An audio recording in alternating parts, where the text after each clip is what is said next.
What's up, guys? Welcome to Shay's Tube. Happy and blessed Saturday. This is Friday, Saturday Fuckery, guys, and thank you so much for tuning in. My internet looks like it's kind of shaky, so hopefully it doesn't go off tonight. If it does go off, though, guys, I'm going to end the live, and then I may try to finish it throughout the weekend. Hopefully it don't go live. Hopefully it doesn't go out so we can do this entire live tonight. All right. Anyway, let's go ahead and do that copyright disclaimer under Section 107 of the Copyright Act of 1976. Allowances made for fair use for purposes such as criticism, comment, news reporting, teaching, scholarship, education, and research. That entire copyright disclaimer is in my description area. It will be in my comment area, and part of it is scrolling across that screen. Guys, don't forget to do a couple things for me. You know what they are. Thumbs up this video if you enjoyed this content tonight. Also, if you're not subscribed to the channel, please subscribe below and hit that bell notification so you can be notified of any upcoming videos. Again, like, subscribe, and hit that bell. Also, you can share and leave a comment once this live is over. Thank you so much, guys, in advance. If you want to show additional support to the channel, you can do that by doing a Cash App to $ShadesTube. All donations are used to better this channel. All right. Thank you in advance for that as well. All right, guys. So it is Friday Fuckery, guys, and we got a lot of fuckery news. We got some updates on Diddy, what he was accused of, spiking Ciroc, okay, to make people GAY. Also, we want to talk about Jaguar Wright, what happened to her son, what Jaguar says about that as well, and just some other information regarding that. And, of course, I'm going to touch on JV McGee again. We're not going to go through the whole thing, just touching on it, and any other news that I need to talk about, including some fuckery news. So get you something to drink, a relaxing chair, bed, or whatever, and get ready to chill with Shay's Tube. And thank you guys so much for tuning in. Welcome to everybody in the bushes. Welcome to everybody who watches this in a replay. Over here in the chat, we got Jermaine. What's up? What's up? What's up, Jermaine? If you're not asleep, there you go. All right, guys. But anyway, let's go ahead and get this show on the road. Y'all check it. She's so cute, guys. Let's say congratulations to Mercedes, because Mercedes won a spot in the 2025 pet calendar. And so once that's done, guys, I'll let you guys see that. Congratulations, Mercedes. Yay. And you guys, I finished my collab earlier today, the little commercial thing I did for the eyewear for Firmoo. Take a look at that. And if you do wear eyeglasses, guys, make sure that you go to firmoo.com. That's FIRMOO.com and check out their gorgeous eyewear. Okay, they have eyewear frames and prescription lenses and non-prescription lenses for both male and female and children. Okay, so go check those out. They are super, super, super cheap, and you can also get a 50% off coupon if you hit the link on the video where I talk about it at. Okay, so check that out. Y'all, my glasses are super, super cute that I got, so go check them out. Check them out, and thank you so much. All right, so let's go ahead and get started with this live, you guys. Let's go ahead and do this. All right. All right, let's go ahead and change this thing right here. The first thing first, let's go ahead and talk about Diddy. Let's talk. Actually, no. Well, yeah, let's talk about Diddy. All right, let's go ahead and talk about Diddy. I don't have no Garth Brooks news today. At least I don't think. Once I look at my phone, I'll be able to know that for sure. Okay. So let's go ahead and do this. Let me change glasses. Damn, I forgot I got on these other glasses. Y'all, I got 50,000 damn pairs of glasses, okay? And these are all prescription glasses. It's just that I like to change. I change my glasses like I change my purses, okay? This is so crazy, but I do. I got different color glasses too. It's so funny. But yeah. Okay. So first thing first, guys. Let me go ahead and talk about Diddy. All right. Diddy. Anyway, Diddy's lawyer says prison food is the rough. Wait. The prison food. Excuse me, guys. It's the roughest part of the rapper's life behind bars. So I guess he can't eat his really good foods. behind bars, guys. I guess Sean should have thought about that when he was doing all the things he was doing. All right. Damn. Anyway, Sean Diddy Combs' trial date has been set for May the 5th, 2025, and his attorney, Mark Agnafilo, revealed the disgraced rapper's biggest hurdle behind bars while his freedom is on pause is the food. His lawyer said the food is probably the roughest part of it. His lawyer told reporters on Thursday, October the 10th, after Diddy's court date was set, according to People.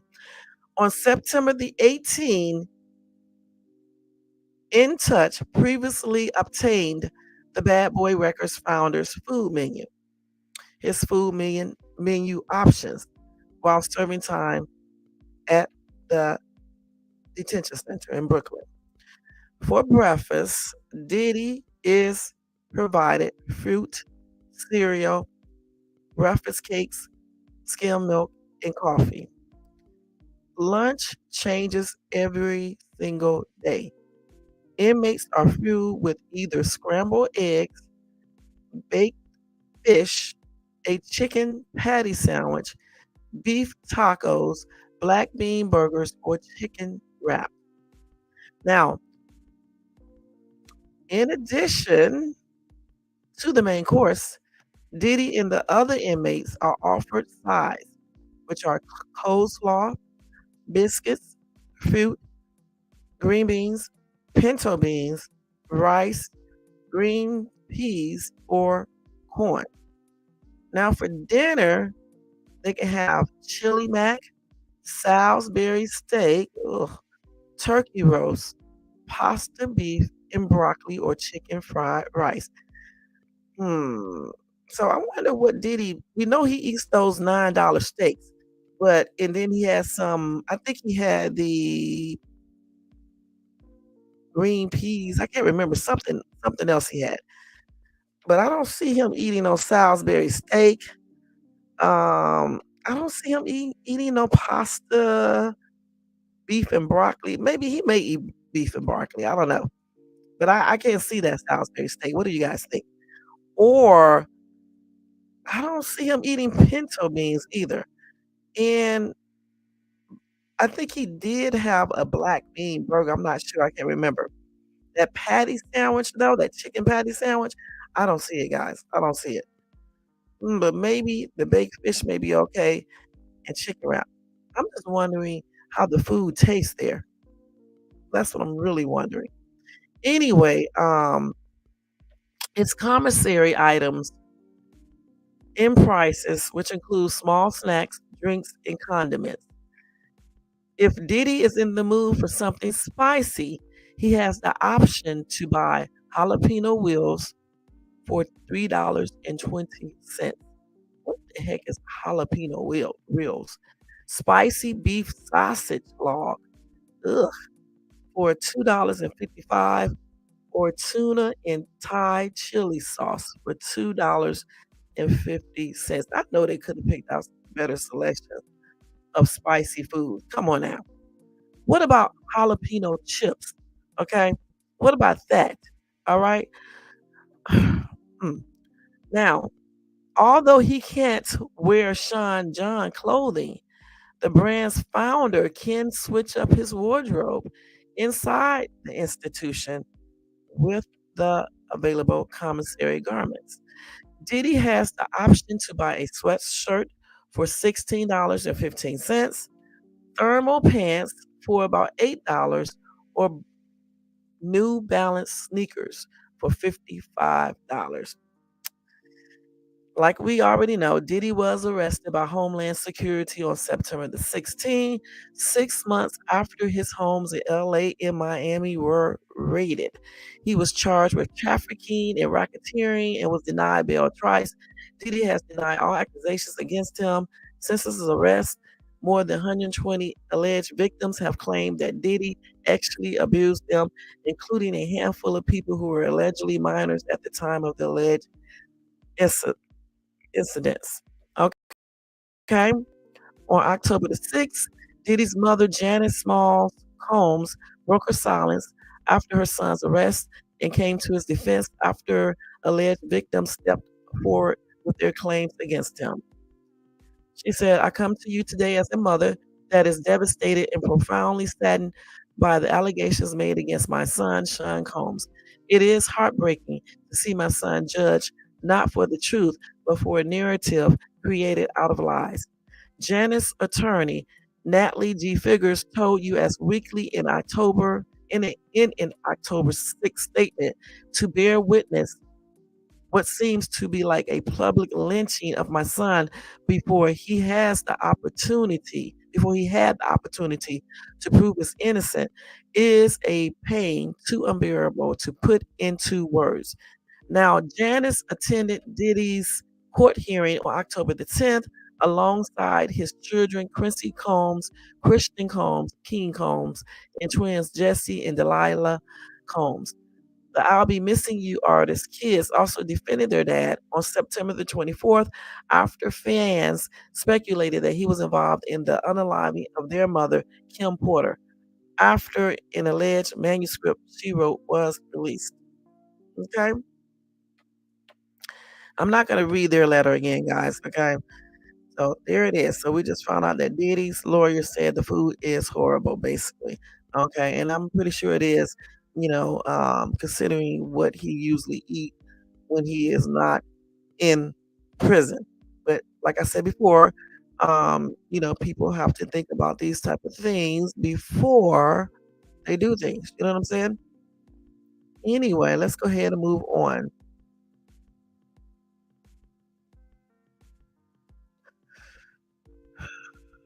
Let's see. Okay. Excuse me, y'all. Let me go ahead and go to the next story. So, what do you guys think about that on Fuckery Friday? Let's go ahead and go back over here. So, let's see what else we got from Diddy. Hold on. So this article right here says Sean Diddy Combs to stay in jail while appeals court takes a bail fight. So let's see what they're saying about that, guys.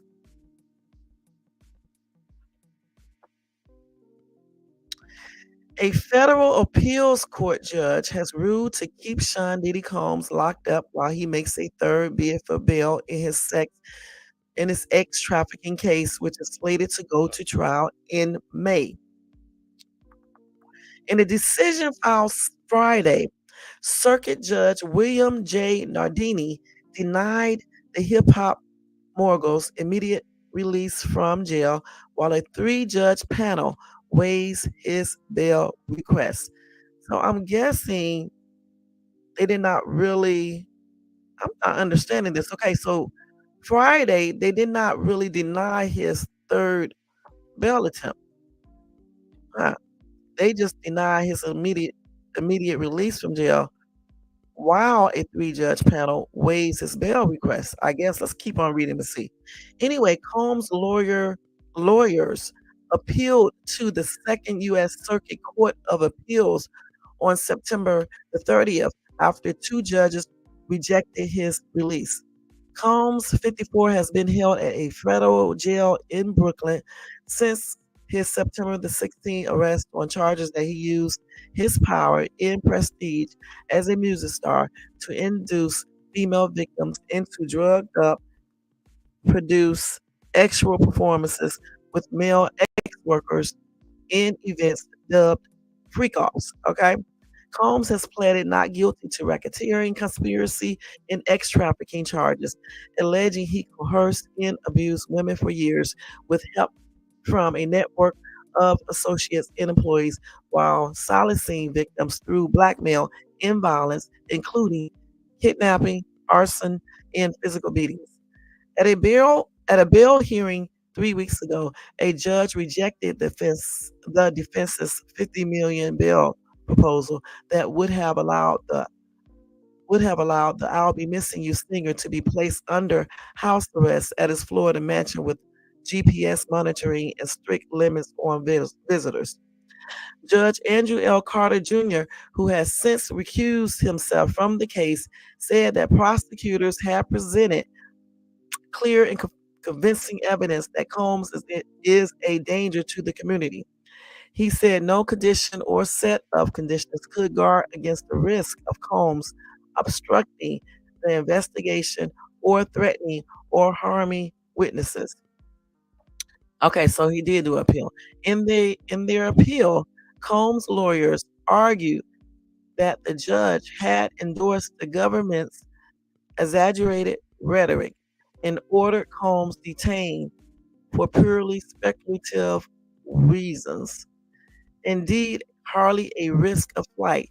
He is a 54-year-old father of 7, a U.S. citizen, and extraordinarily successful artist, businessman, and philanthropist, and one of the most recognizable people on earth, the lawyer wrote.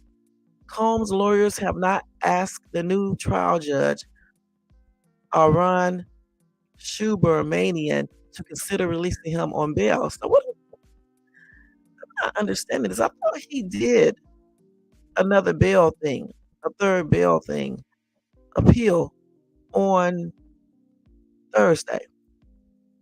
So they're saying here that they did not ask for that. The judge just decided to keep him detained. Because it says right here, Combs' lawyers have not asked the new trial judge, Aaron Schubram, Shubramanian, to consider releasing him on bail. At a hearing Thursday, as Combs sat alongside his lawyers in a beige jail jumpsuit, his lawyer, Aaron, suggested he would at least be open to taking up the issue. Okay. After setting a May the 5th trial date, his lawyer briefly questioned Combs' lawyers about his treatment at the Metropolitan Detention Center, which has been plagued by violence and dysfunction for years. So, wait a minute, hold on. Oh, that's the trial judge. Okay. So, I got this right here part wrong. It's after setting a May the 5th trial date, the new trial judge briefly questioned Combs' lawyers about his treatment at the Metropolitan Detention Center, which has been plagued by violence and dysfunction for years. Okay. Now, Combs' lawyer, Mark Agnifilo, who had previously sought to have him moved to a jail in New Jersey, told the judge, "We we are making a go of the MDC. The MDC has been very responsive for us." Another Combs lawyer, Anthony Rico, told reporters outside the courthouse afterward, "He is doing fine. It's a difficult circumstance. He's making the best of the situation." But Rico said nobody is okay with staying in jail for now. Okay. So on Thursday, he did not request for a third bail. So he was basically just went there to get his trial set, and then the judge just decided to not let him be released at all, and his lawyers did not ask for him to have a third appeal for bail. Okay, I guess I'm right. I'm not sure. I think that's what they are saying in this write up, but in on other write ups, they said that he did ask for that. I don't know, y'all. It's crazy.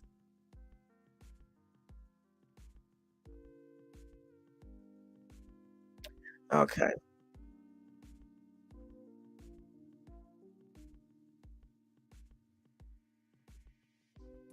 So yeah, he just went in yesterday on Thursday.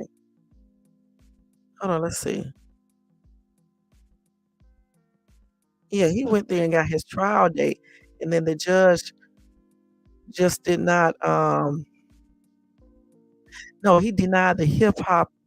He denied Sean Combs' immediate release from jail, while a three-judge panel weighs his bail request.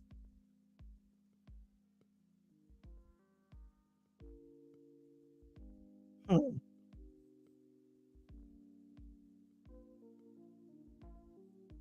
let's see. So they was weighing his bail request. I'm still thinking that's what they did, deny his bail request on Thursday. But I'm not sure what they were, basically doing because when you read down here, let's see. Hold on, let me read that where I read that before.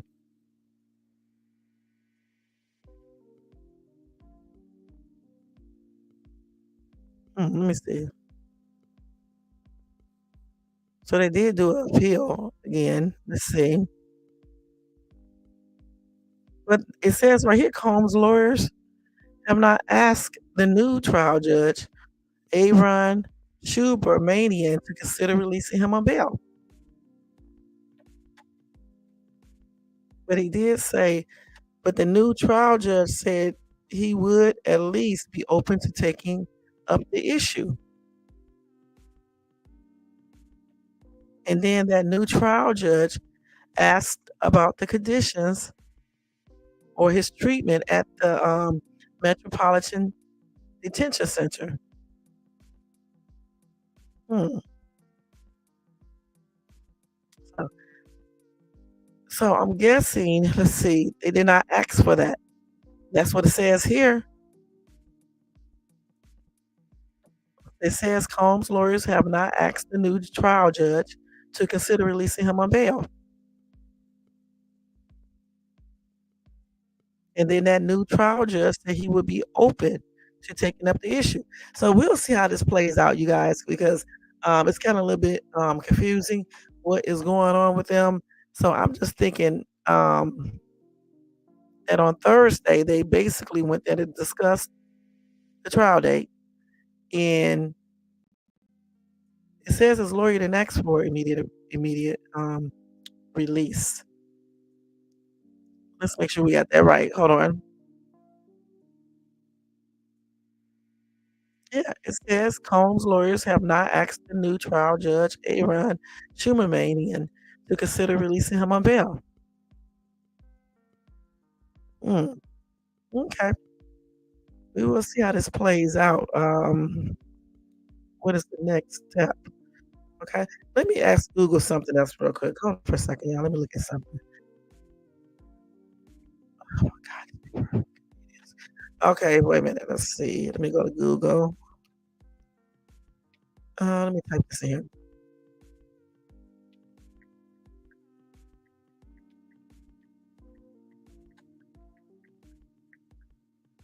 Let me ask them. We're gonna find this out to see. Let's see. Okay, so let's get this understanding right here. It says Sean Diddy Combs, hold on, will remain in jail as a three-judge panel considers his release on bail. So here we go. So they did not really make a decision on the bail like we thought. The judge did say, I guess, he will remain in jail until the three-judge panel considers his release on bail. Okay, so we had that a little bit backwards. Even the damn news did not put it up there correctly. So it says right here, Sean Diddy Combs will remain in jail as a three-judge panel considers his release on bail. And the new trial judge says he's open to the possibility of listening to that and considering releasing Sean Combs. So that was we got that wrong the other day. It's not that they denied the third appeal. They haven't finished discussing it, making a decision up yet. So let's see what they're saying. Sean Diddy Combs will have to remain in a Brooklyn jail as an appeals court considers its lawyer's latest bid to have the hip hop music mogul released to home detention at his $48 million Florida estate. All right. So we got to get stuff right out here. You know what I'm saying? The way they put it out on the news, they made it sound like they already reached their decision. They didn't. Okay. So in a ruling filed Friday, federal appeals court judge William J. Nardinia denied Combs' immediate release pending a decision on his motion for bail. Nardini referred the motion to a three-judge panel within the Second Circuit Court of Appeals. Hey, John K., what's up? What's up? What's up? Y'all make sure y'all show John K. some love and support. So, in reality, they denied his release at this particular time. Wow, this three-panel, what do they call it? The three-panel the three-judge panel within the Second Circuit Court of Appeals make their decision. The decision to actually release him on bail until his trial is pending. All right, it's pending. All right, it's right here. USA Today, the lawyers are speaking. We just misunderstood what they were saying. That's why it pays to read for real and really comprehend stuff. I'm so glad I looked at this because the other day when I was reading this, I was just reading what they said until I read it again today, and I realized they did not really make their decision regarding his third bail appeal. That's why they just judged, appeals court judge William J. Nardini. He denied Combs' immediate release while they are making their decision, while the three-judge panel is making their decision. I guess his lawyer didn't even ask for him to be released while they're making their decision. All right? He didn't even ask that. Hey, KMB, thank you. Good morning to you too. And I hope you're having a good morning. And thank you so much for tuning in. So Sean's lawyers did not even ask for him to be released while the three-judge panel are making their decision. They're waiting to see if the three-judge panel will go ahead and let him be released on bail until his trial. And his new trial judge considered all this as well. Y'all got it? I even screenshot this so I can keep this. So I won't get it confused again either. Anyway, his teams request to file his bail motion under seal with partial redactions, and it was granted by the judge. There you go. Now, what is partial redaction? Let's see what that means. Do this and this. Let's see. Now, people sitting up here running their mouth and don't really understand. This is so funny to me because, we just don't be reading stuff all the time or understanding stuff. You got to sit there and really look at stuff. Let's see. Copy. Even the news be having stuff wrong. Let's do this real quick. Hold on. First, let me share that to myself so we can keep this. Let me share the story to myself first. Y'all hold on for 1 sec. Let's see. Because we got to remember that I screenshotted it anyway. You have to get stuff right. Let's see.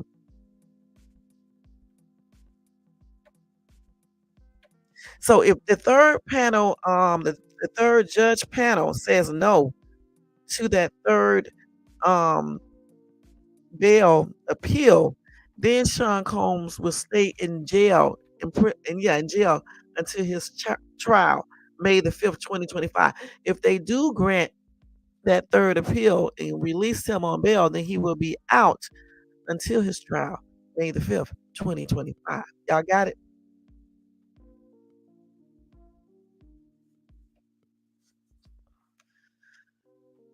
Say what?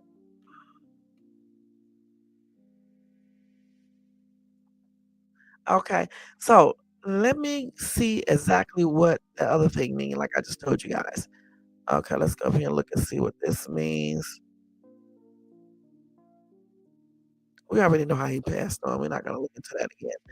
Okay, let's see here. What define this? Okay, we gotta need to do it in the legal dictionary. Let's see. Let's see what this means. I should have said in court. Hold on, we need to do this in court. We can't be looking at this in other things in law.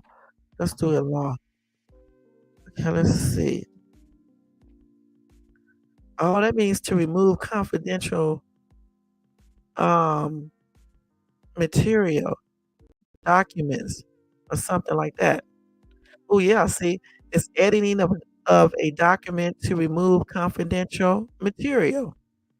Attorneys may often need to redact legal documents to protect attorney-client privilege and confidentiality.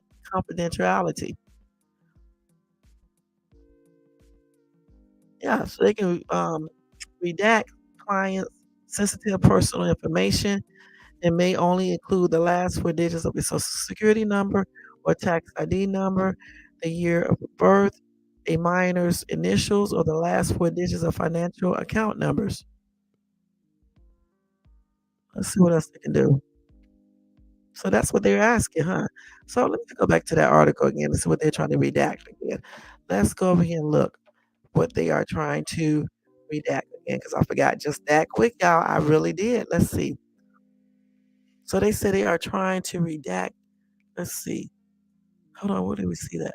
Oh, okay, so they said Combs' team requests to file his bail motion under seal with partial redaction. So they want some of that to be in confidentiality. Okay, and the judge granted that, y'all. So I guess we want to find out about some of that because they said to file his bail motion under seal with partial redaction. So some of the stuff will be partially confidential, and we won't be able to, I guess, find out about certain things. Certainly not his Social Security number and things like that. Okay, and whatever else. Hmm. Oh, really? Oh, wow.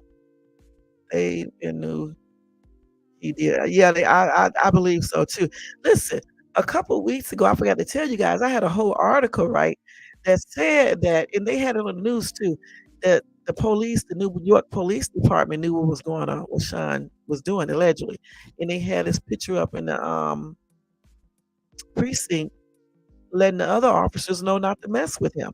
So, like I said, and like a lot of people say, I believe something else is going on with this. You see what I'm saying? Maybe when he I don't know. I just believe there's other things going on with this, okay? Point blank. Mm. John K dropping some knowledge out here, y'all. Y'all better listen. Let's see what hey Jermaine, let's see. Oh, he is in a very corrupt court system. I agree. Yeah. Remember all the redaction in the Epstein report, right? That's why they didn't let us know certain things. You know what? They're gonna do that. They're gonna do that when it comes to revealing these high profile celebrities. I bet you guys won't hear about them. I bet you won't. They may release low level ones, but they're not gonna tell you about these top shot callers. Okay? Not even in they didn't do it in what's his name, Epstein's, case. We never I mean, they had lists, but it wasn't a real list, and they're not going to do it in Sean's case, because you're talking about people that may be really on the top, and that's just on everything. So, again, Thursday, I mean, Sean Combs was not in court for his bail like everybody thought, alright? He went to court to get his trial date, okay? The judge said that he wouldn't his other attorney, the other judge, Nardini, I think, he denied Combs' immediate release pending a decision on his motion for bail. So I guess they wanted to his other attorneys, I guess, wanted to get him out while while the three-judge panel make their decision to let him out on bail. And the judge William J. Nardini said no. However, his new trial judge said he would consider listening to what the lawyers are asking. All right. He also granted something, the redaction, I think, partial redaction. And also, the three-judge panel are still trying to make a decision if they want to, um, I guess, release him on bail until his trial. point blank. So we're gonna see what's gonna happen with that. So I guess his lawyers and everybody was just sitting back laughing because they had the wrong thing up on the news and people, I may need to go change my title because that's not correct. He wasn't denied a bail, the third bail, because they are still making their decision. Okay? Point blank. So we got that straight over here on Shay's Tube. All right, let's read John K's stuff. Okay, because okay, we read that. Wait a minute, Michael Jackson's bodyguard before he passed on became Diddy's head of security. He was one of the fixers. Really? That's tripped out. I didn't know that, John K. What is his name? Let me see. Look him up. Let's see. Let's look this up. We gotta look this up real quick, y'all. Let me see.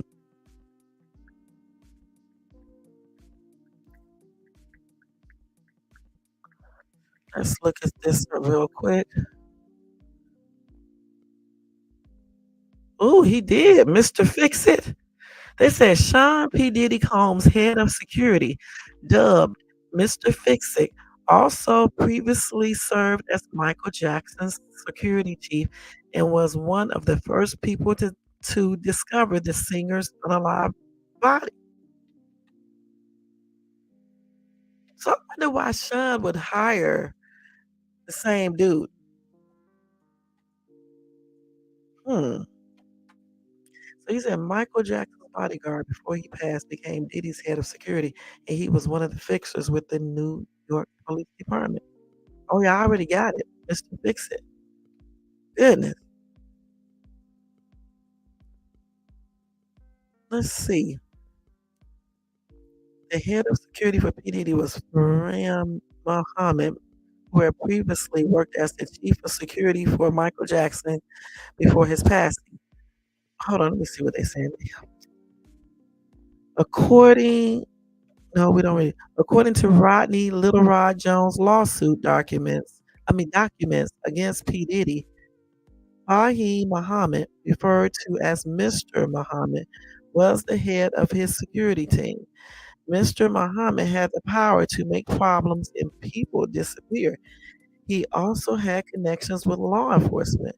P. Diddy instructed his staff to always contact Mr. Muhammad if they were ever pulled over by the police in Miami or California. So this is him right here, huh? This dude right here, huh? That's him. Thank you, John King, for letting us know this. Mm. So you said people who got into trouble with the law was told, yep, you're right. Mr. Fixer stinks like a fed. Damn. So let's see. Hold on, let's see what they're saying here.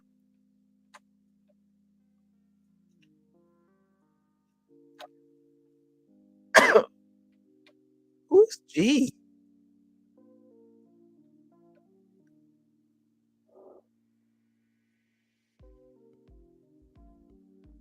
Who's G? Mr. Combs struck this damn thing. Let's see what they're talking about.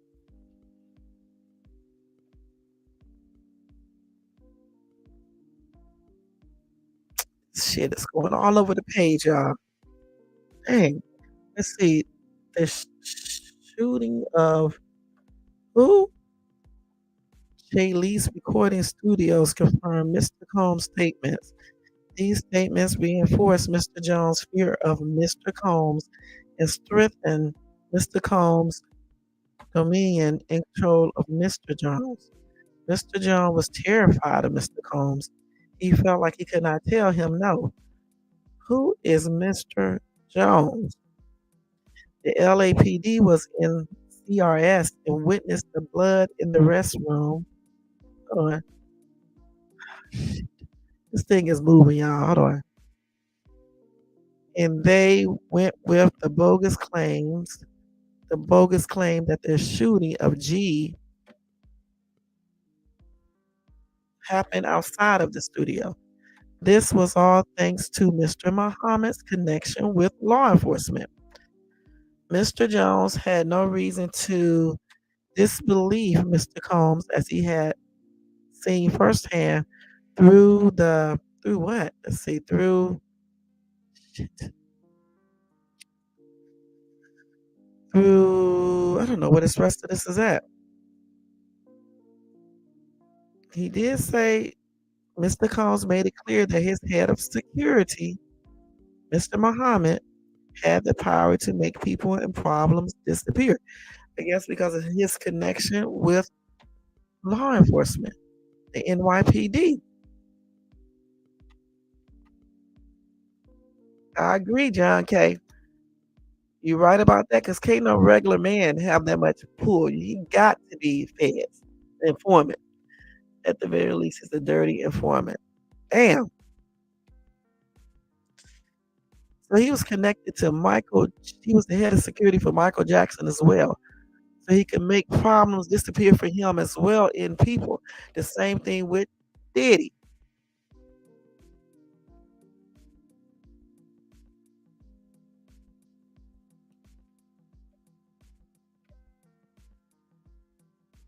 Somebody see y'all. He works for the CIA.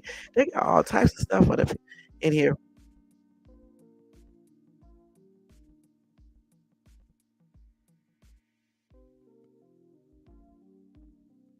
Somebody said what is crazy is if you look into Muhammad, you can find he graduated with a degree specializing in real estate, but I forgot exactly what the degree is in. Let's see, in 2008. But the year after he graduated was MJ's unaliving, where he was head of security. How was a recent college graduate head of MJ's security? Somebody else said the real question is how does a guy in his 20s have the ability to have problems disappear? What kind of connections does a 20-year-old have with police districts across state lines? So damn. Somebody said, I don't know, but a lot of people in Diddy's circle have passed on from heart attacks or something similar. They called they are called fixers.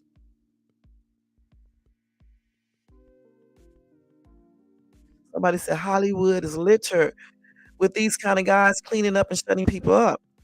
He clearly was in some kind of network or grew up around the kind of connections you are questioning. There's also a possibility he was a handler as well. Gosh, let's see. Hold on, let's finish reading. I missed the LAPD part. He definitely more than an informant and a fed.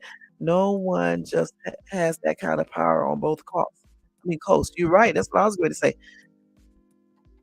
Let's see. What is weird is that MJ hired Bill Whitfield, who previously served as head of security for P. Diddy Combs. But at the time of his unaliving, it was Muhammad who was head of security, who then went to work for Diddy after MG passed on. Someone please make it make sense. So Michael Jackson hired Bill Whitfield, who previously served as head of security for Sean P. Diddy Combs. And then when MJ passed on, it was Muhammad who was the head of security. And then he went to work for Diddy after MJ passed on.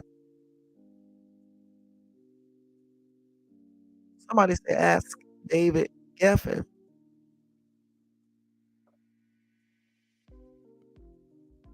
Somebody said it's very scary if you see the actual connection with Diddy and Michael Jackson's case. I feel people should start doing research more because media is corrupt and they only record fake news. So somebody said everything you need to know about Diddy. Let's see what they're talking about right here, y'all. Let's see. So they did this back in February 22nd. P. Diddy Surviving Diddy Part 1. Freak off. You definitely said this. Let's see what they're talking about on here, y'all. Wait a minute, hold on. Oh my gosh. Hold on. Now, how did I get into this? You said MJ ended up being innocent. The truth is the truth. It had to accept them. So let's see here. Let's see. They got Combs, Puffy, Puff Daddy, P. Diddy, Brother Love. We know him by many names. Everything's canceled. Podcast is back in your host. Okay, we're not gonna read that. Diddy do it? RAPE, murder, violence, guns, drugs, satanic ritual, blood, sacrifice, and did we mention freak offs? Listen, they was talking about this way before he got arrested, guys. Listen, this is back in February. What is a freak off? Did he make a deal with the devil? I want y'all to listen real good. Who shot Tupac and Biggie? What do Diddy and the Astro World Festival crowd crush have in common? Diddy blow up Kid Cudi's car?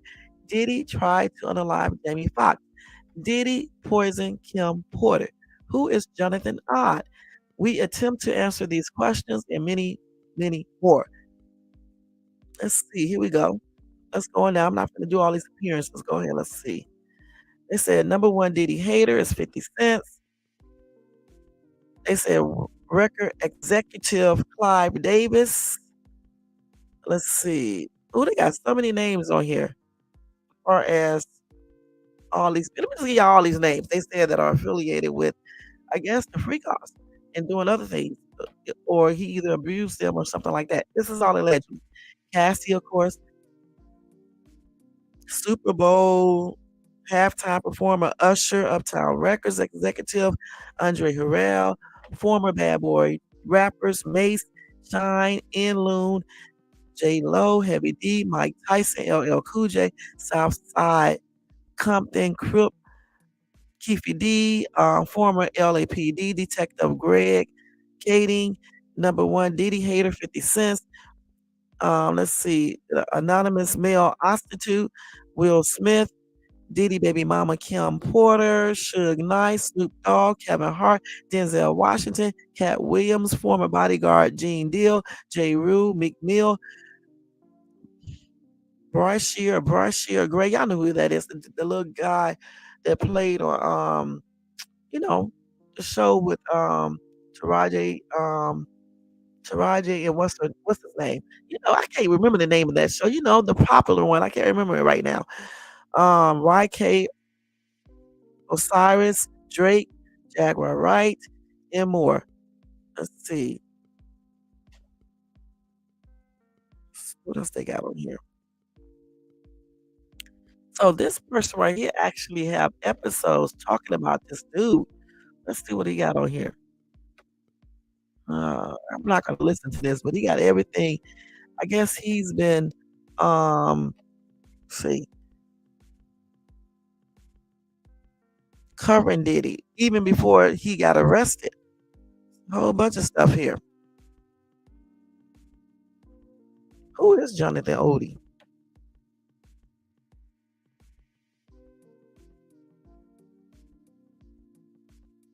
And what did Diddy and the Astro World Festival crowd crush have in common? These are the questions that they have not answered since he's been arrested, you know. And what about this Diddy made a deal with the devil? And I showed you guys a picture allegedly of them with the doing some type of ritual, I guess, with the little star and all that. So they said the satanic ritual blood sacrifice. Hmm. So they're gonna be looking into all of this. So this is Everything Canceled podcast. So y'all may want to check that out. All right. Everything's Canceled podcast. And he's gonna, I guess he went into all these different things about Diddy. Let's see something. Should Diddy have ran to Russia? DJ Vlad. Okay, let me see. Let's see. Let's see what else they got. Let's see what all these episodes he had. Hmm. Yeah, he was talking about everything here. So y'all may just want to check him out. It's a lot of stuff here. I mean, he's actually talking about a lot of stuff. He got Surviving Diddy Part 3, Little Rod. That was way back in March, you guys. This is way back in March. Let's see what he got going on right here. Let me turn this damn sound down. Hold on. So he got here, let's see. He covered all the lawsuits against Diddy.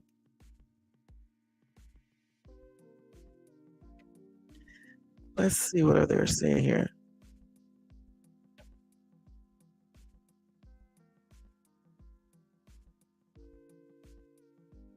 Hold on, let's see. So with the producer Little Rod, he said that, listen, they said that, hold on, let me see what they're talking about right here. So Little Rod was expected to live and travel with Diddy 24/7 and recorded him constantly, resulting in hundreds of hours of footage and audio recordings of Diddy and guests engaging in serious illegal activity.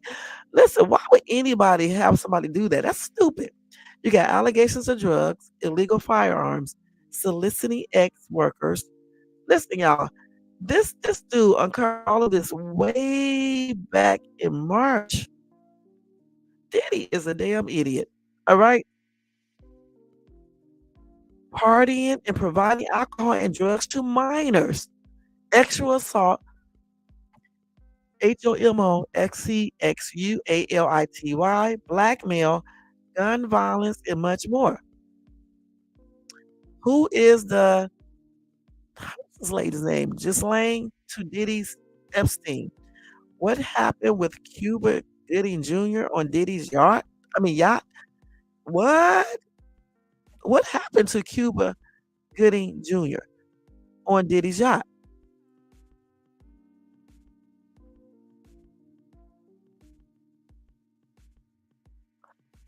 So they call Usher redacted R&B singer Usher. So that means that he is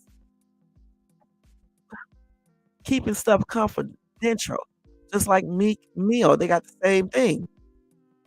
And Chris Brown, um, some ex-workers, underage girls, and more. They discussed the pattern of abuse, why victims are also abusers, and parallels between powerful perpetrators like Weinstein, Epstein, and Diddy. Then they got Tiffany's red statements in announcement of an upcoming Diddy's lawsuit.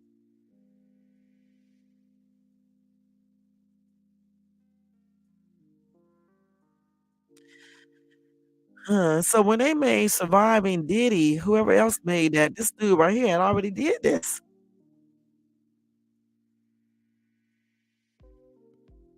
This is a damn trip. Man, hey Rob, what's up? What's up with you? My goodness. So what the feds uncovered, listen, everybody already knew this. This dude had already talked about this, guys, back March the 11th, 2024. Look at everything he basically said in this. The same thing the feds are saying now. This is way back in March. You've been talking about Diddy for the longest and saying this dude did all of these things. Man, make sure y'all go listen to Everything's Canceled podcast. Let me just say this because we got to keep this. Damn, we keep this. I need to go listen to this as well. Oh my God, they got me put my code in here. Let's do this. Okay, now let's go back. Okay, now let's go and see what he's saying with the other one. I think I read all of that. Let's see. This dude got everything on here. Let's see. Who the hell? Hold on. Let's see. Diddy. So that's part. Did we do part three? Yeah, let's do part three. Let's see what he said. I think I just read part three because that was part two that I just did. Wait, let me go back. Shia LaBeouf. He's talking about everybody. Let's see. Little Rod. Surviving Diddy part two, part one, the freak off, two. No, I don't think I read this part. Let's see if I can open that one up. I don't know if I can. It won't go to it. I forget how I went to it the first time. Let's see. Surviving Diddy Part 2. Let's see. Maybe I push that. Oh no, we don't want to hear it. We don't want to hear it. Let's see. May can't play that, but I tell you what, you guys can go and watch that and listen. But this guy has everything about him that he's been accused of that the feds have up there, okay? This is crazy. I can't believe it. I just sat here and read it to you. This stuff was done way back in March, February, okay? April. Diddy wasn't even arrested until what? Just September. So how did this guy know all of this? I mean, come on now. This is part 2 right here. I could not. Let me see something.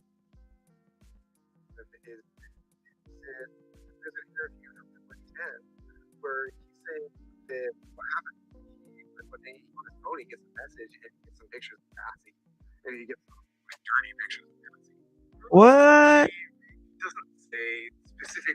Okay, we're gonna have to stop there right there because I don't want no what's the name. But I tell you what, go to Everything's Canceled podcast. Let me put it up here, and you can hear all this stuff. Let me put it up here. I'm gonna have to go subscribe to him. I'm gonna listen to it on here first though, and then I'll go listen to it on the thing. Y'all go to that, and he goes into strict details. Now remember, I showed you guys a picture the other day of allegedly them doing some type of satanic ritual. Let me show y'all that again. Let me go ahead and share this screen. See if I can pull that back over. Share screen, share screen, sexy ass Shay. Let me make sure what's up here. Share screen. Let me do this real quick. I forgot where that was at. Is it right here? Yeah, here it is right here, guys. Remember I showed y'all this right here the other day? Let me do this up here. Y'all take a look at this real quick and tell me if this is actually Diddy. They claim this dude right here is Diddy. I don't know for sure. That's why I said allegedly. Just take a look at that.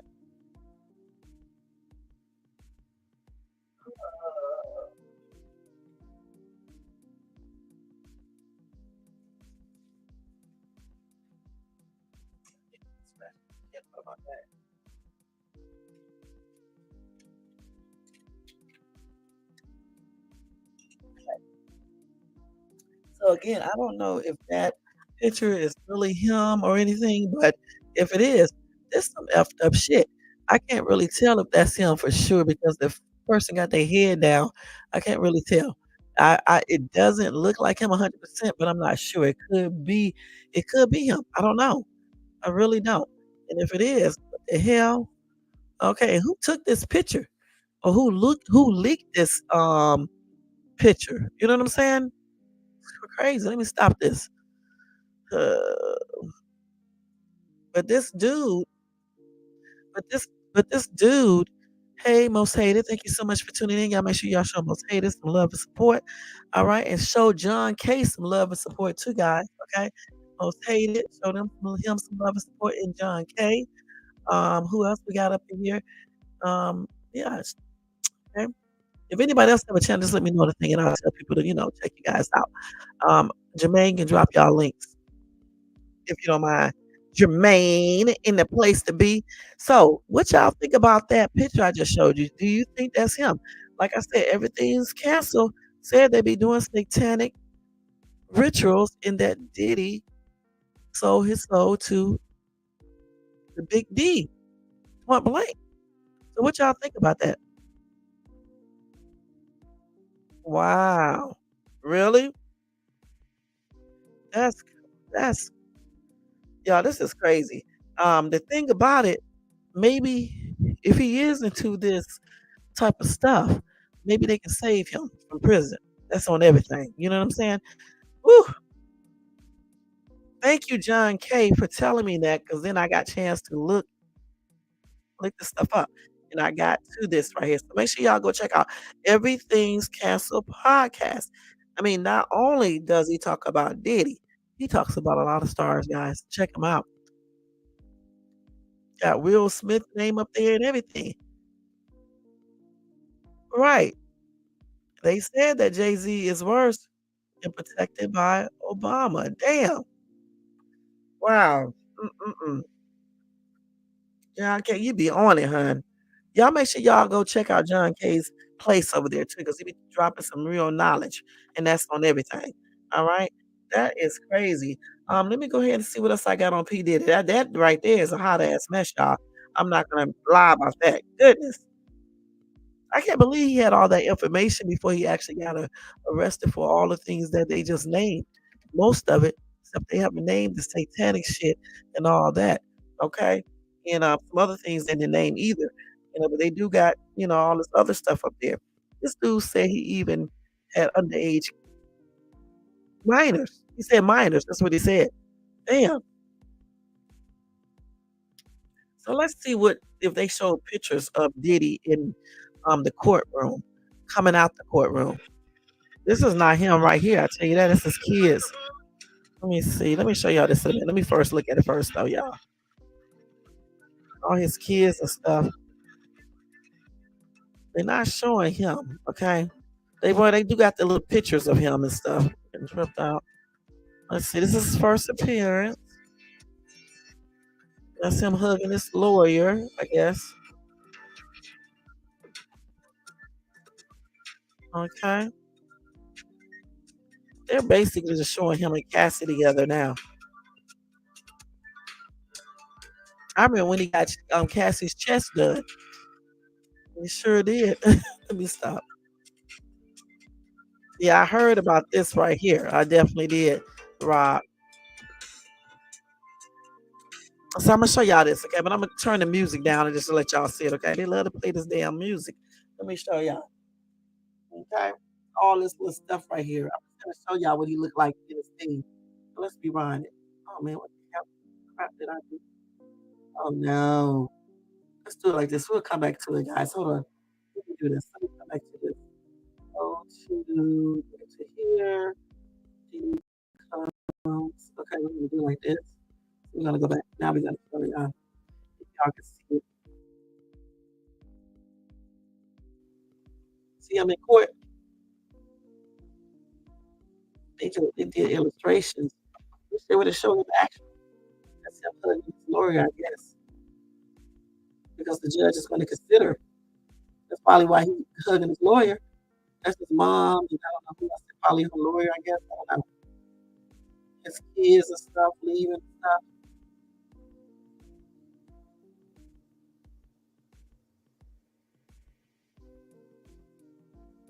All these people are, I can't read the caption.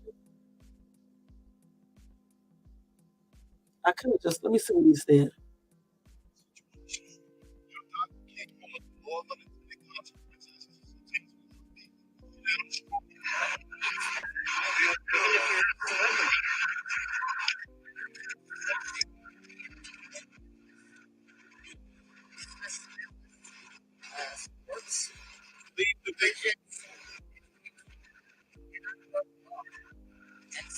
Some people are above the law. That's where you lie at.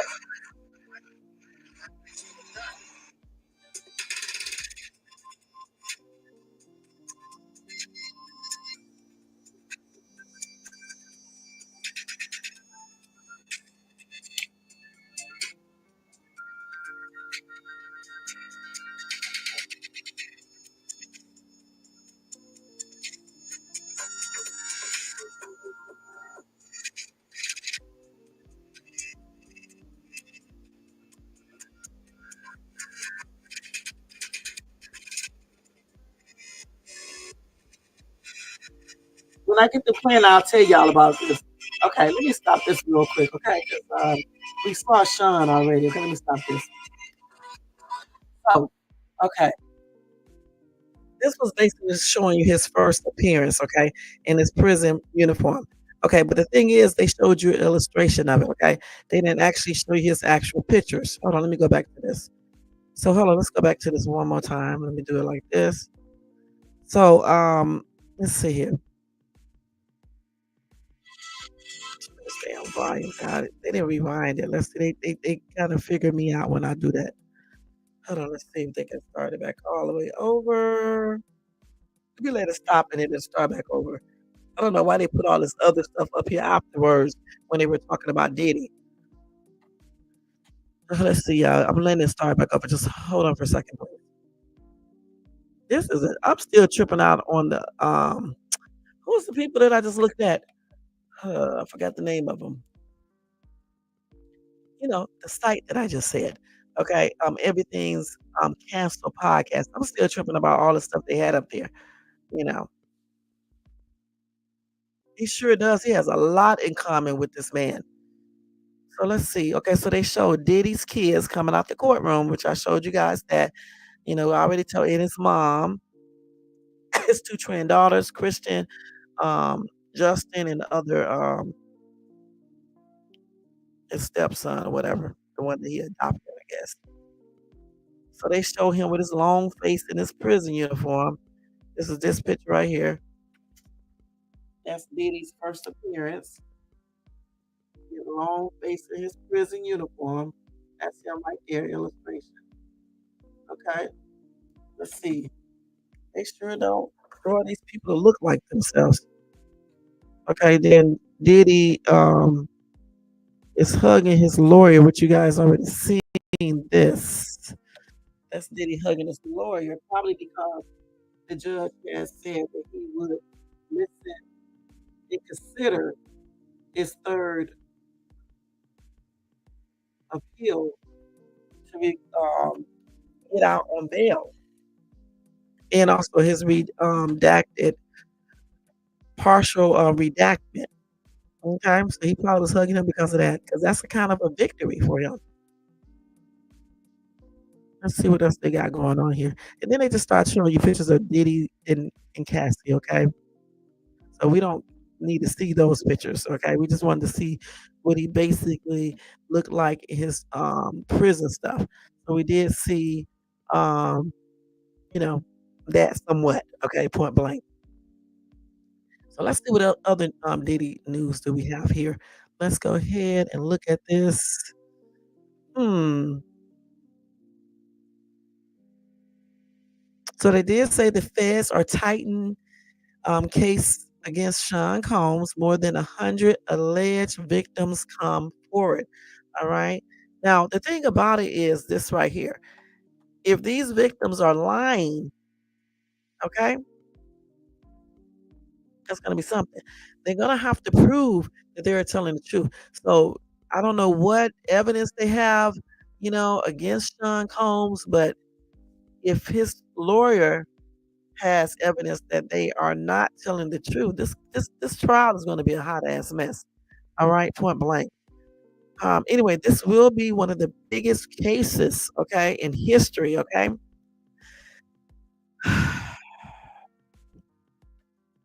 Let's see what they're saying here.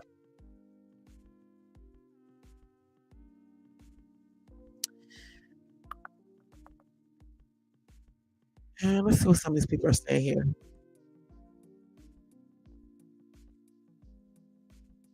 Somebody said the feds need to bring down OnlyFans, TikTok, and online escorts down instead. Plenty freak offs happening in the wicked world of losers. The thing about it, you guys, freak offs itself are not illegal. Okay, only time it become illegal is when people start keeping people detaining people and they are not asking to be detained or giving them drugs and things like that or doing other illegal activities. Okay.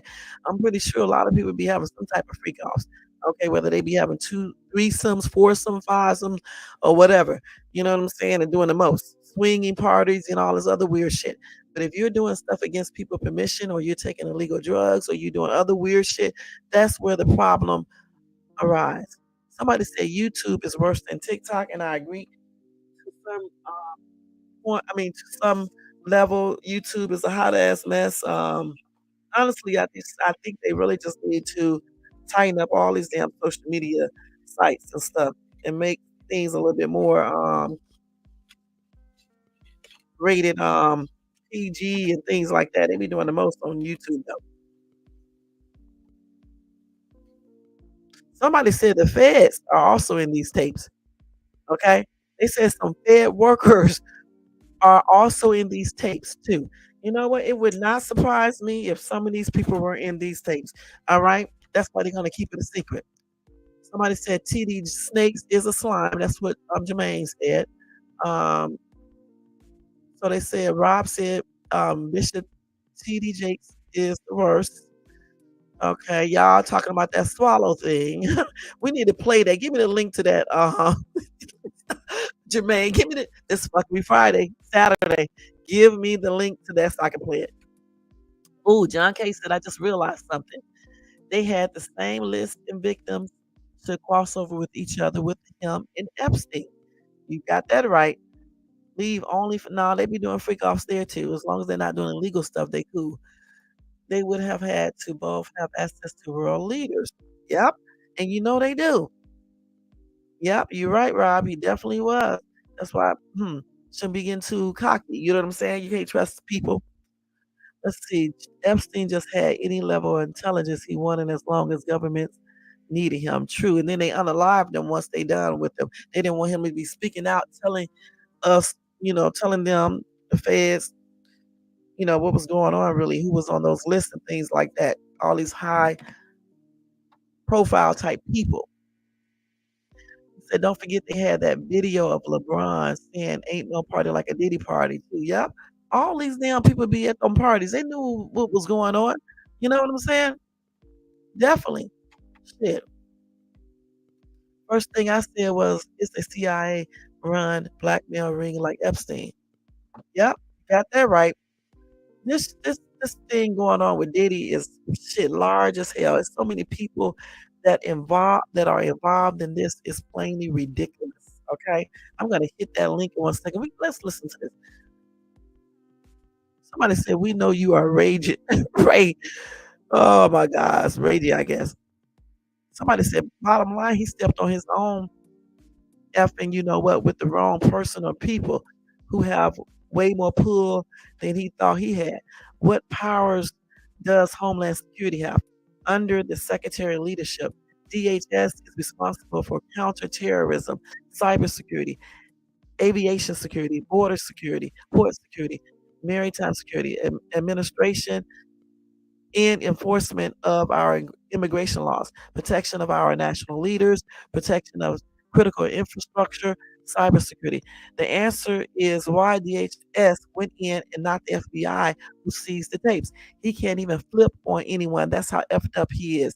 The real question is just who is on these tapes. And I agree. I want to know who's on those tapes as well.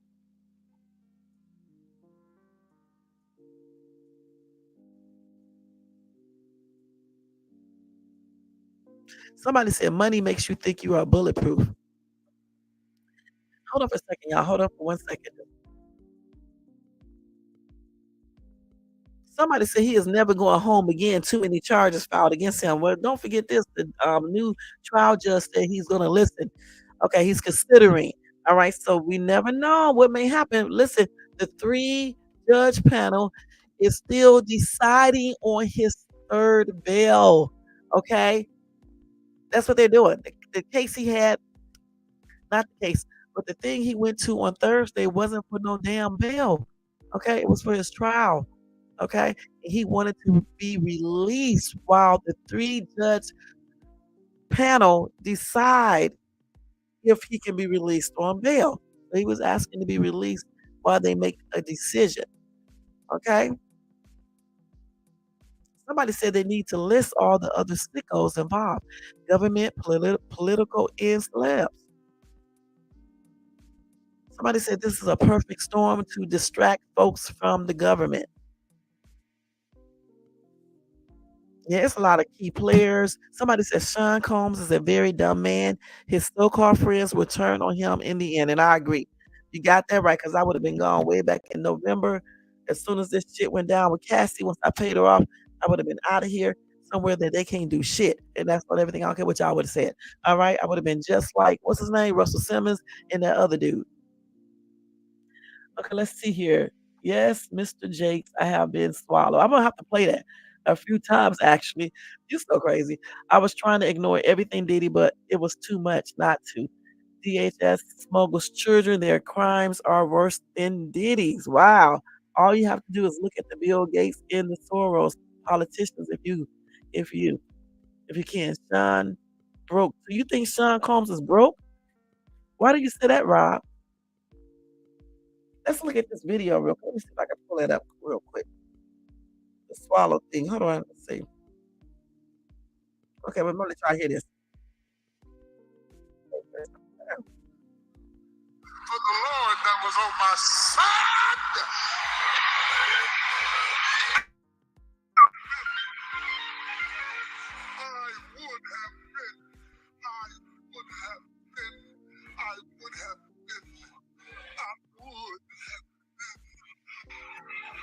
Swallowed up. You ever been swallowed up? Have you gone through a time of swallowing where everything was overwhelming and you were at your wit's end?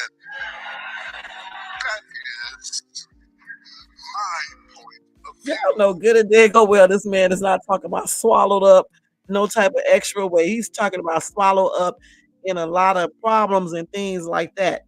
Okay, y'all know good and well. Y'all need to stop. Okay, y'all need to stop. All right, let me hear that again. That is, it was overwhelming and you were at your wit's end. He's talking about swallow up with problems, struggles, and things like that. Y'all need to stop. Don't be doing no blasphemy on my channel. Now, take that aside now. Y'all know good and damn well the allegations against him. Okay, that's on a whole nother story. But y'all know good and damn well what he's talking about in that video. Okay, that was for educational purposes and to comment on it. Okay, I'm glad I played it. Thank you so much, Jermaine, with your crazy stuff for giving me that. All right, that link. Y'all can check that link out too and listen to it yourself. But no, he's not talking about nothing weird. All right, he's talking about problems. You swallowed up with problems, struggles, the devil and things like that. You know what I'm saying? I mean, I think he should have used a different word, considering, the allegations and stuff. But, it is what it is. That's what he was talking about. All right, guys? Let's not make up stuff. All right? Let's not do that. Hold on. Let me stop this. Okay. Let me stop this. Hold on, y'all. Let me do this. Y'all, I definitely have to see myself, make sure everything is going good. Oh, let me turn this down and do this back on. Okay. That is crazy. Okay. Anyway, let's see what you say. If you want to know some names, I got cut off. What do you mean? Okay, yeah, we already seen it. Thank you. John on target. Let's see. Jermaine laughing, most hated. Bronze is laughing. Yeah, we know he on that damn list. Okay, because I mean, we allegedly we think he is on that. We think he is on that list, allegedly, okay? That's what we need to say. All right. It's a lot of people, I believe. Who do you guys think is on that list? Put it in the chat. Because I can name a bunch of people I think probably on that list. I mean, some high profile people I think is on that list. And I do think they be dealing with the Illuminati, millennia, however you say that, the secret society stuff and all that. So again, um, Diddy should have never had these people on the recordings because I think he just opened the door for himself to be eliminated or something like that. I don't understand why he had people recorded, especially really, really top profile people. And just think if they are actually into some type of secret society that deals with satanic worshiping and rituals and stuff. Again, I think he should have been recording shit. Even if he did record stuff, he should have had sense enough to get rid of that shit when Cassie started all that, with her lawsuits and things like that, because they was looking into him then. Why even have those videos? We know why he had them to blackmail, maybe, but still, I don't know. That's stupid. He said Combs bought back his once successful clothing brand, Sean John, out of bankruptcy in 2021 for $7.5 million.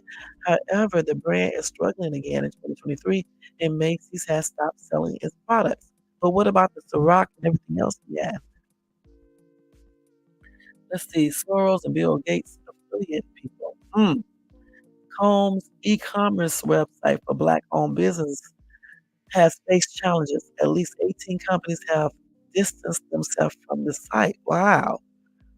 So my avatar is a clip from Diddy and Beyonce. Really? Fear of a Black Sun? Let me see your avatar. Wow. See, I saw that clip right there. And thank you for coming in. Long-time and retired politicians from the tri-state area should be looked at. Everybody is on that list. Yeah. Damn. Wow. Is that real? Fear of a Black Sun? Yeah, I saw that too. Yeah, I saw that. Somebody said that Beyonce allegedly did something with Diddy. I don't know if this is true. Remember, I talked about that on my channel, okay, a couple days ago. This is crazy, y'all. Let me look up here. So y'all can see that. That's Diddy right there, right? With Beyonce. Y'all see that? Isn't that Diddy right there? That's the same one I saw. Let me see if I can pull that picture up again. I don't like to talk about Beyonce, y'all. It's my girl, but still, yeah. Ever since she got with that, you know who. Mm-mm. Let's see if I can pull that up. Let me see what they're saying right here. Hold on. Somebody said that they said Tupac's brother says new Erda probe goes beyond Diddy's role, but get closer to the truth. So let's see. The older brother raises doubts regarding Sean Diddy Combs' denial of any connection to the incident. The family is pursuing an investigation into his brother's unaliving where the investigation leads. That's where it leads. And that's what his brother stated during his interview on Piers Morgan Uncensored. He said, "It's not about that guy, it's about justice for my brother." That guy he was referring to is Diddy. Questions surrounding his potential role were swiftly sparked within close circles when the news broke of Tupac's unaliving after being fatally shot in 1996. But recent developments have only intensified the speculations, particularly after the arrest of one of Diddy's associates, Keefe D, last year, as rumors suggest that Diddy may have hired Keefe D to unalive Tupac. However, these claims are not, no, they remain unverified. And of course, Diddy denied it. Anyway, Tupac's brother revealed that in 2008, Diddy reached out to him to refute the accusations regarding his participation. At the time, Diddy requested DJ Big Boy to contact Mopreme, where he intended to converse with Tupac's brother regarding a certain matter. But this happened several years following the tragedy of Tupac's unaliving, with all the rumors and stuff. I said, "Yeah, let me talk to him." So he called me, and I had my guys with me, Thug Life guys, and we heard what he had to say. He basically said he ain't had nothing to do with my brother's murder. And I told him the truth is still yet to come out, so we are going to see. Here we are 27, 28 years later, and there looks like there is some doubt in that statement. So this, along with all the other suspicions that people had, it was time for it to be investigated. Now, on Tupac's brother's thoughts regarding Diddy's honesty, he expressed skepticism, saying he doesn't think his denial was completely truthful. So he's believing that Diddy did have something to do with his brother's unaliving. So anyway, that case is being reopened, and Tupac's family is now focused on a singular goal. Okay, so they are trying to find out what happened. So the thing about it, if they tie him into this, it's gonna be a hot ass mess. And they said that Keefe D is a known associate of Combs. He said that's just a fact. He said so Stevie Wonder can see that. That's tripped out, y'all. Hmm. Let's see what y'all said over here. Long time and retired politicians from the tri-state area should be looked at. KMB said everybody on that list. Okay, then we looked at that. Let's see. So Flat Power God, I sent MHB all the photos. It's a clip from the video. He no longer had any dealings with the liquor after he sued the company for discrimination, and they bought him out. And then this started happening. Yeah, that's because that's why UK over there looking into charges and also asking people, did he do anything to them? You know, any extra assault. That's why they going after him in UK. Okay, bingo KMB. So you know that's why they're going after him. And you never know. That could be another reason why they're going after him here. They say he filmed those tapes because he was blackmailing a lot of people. He sure did. Diddy never owned Ciroc. He was a promoter for Diego Liquor Company. That's true. Right. Fears. That's the information I read too. Yep. All right. And that's what I read as well. Let me see if I can get those Beyonce pictures real quick. Because I had them on my phone, but I didn't want to show you all that stuff. Let's see. I'm gonna get it. But listen, go to Everything's Canceled podcast. They had all of these stuff, these accusations already up before the feds even touched down on him like this. A lot of stuff, y'all. Let me look up this. Beyonce, hold on. Everything's Canceled podcast, y'all. Make sure y'all do that. Oh no, man. Hold on. Let me see what else they got here first. Let's see. Because I went off of this. We want comp. Hold on. Let me see what else they got.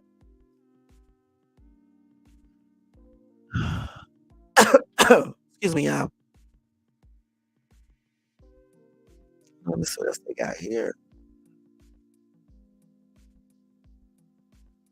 Let's see what else they got. Oh, they talk about Michael Jackson being famed.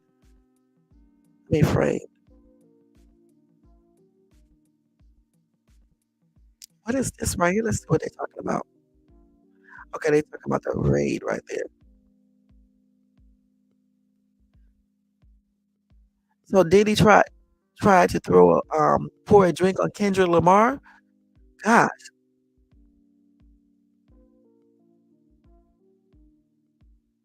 Let's see what else they got on here. Okay. Wow, man, you can go to Reddit and find out so much information, y'all. That's why I was on Reddit. Okay, so let me see if I can pull up Beyonce. Hold on, let me see. Beyonce, let's see. We have to make sure that's not edited.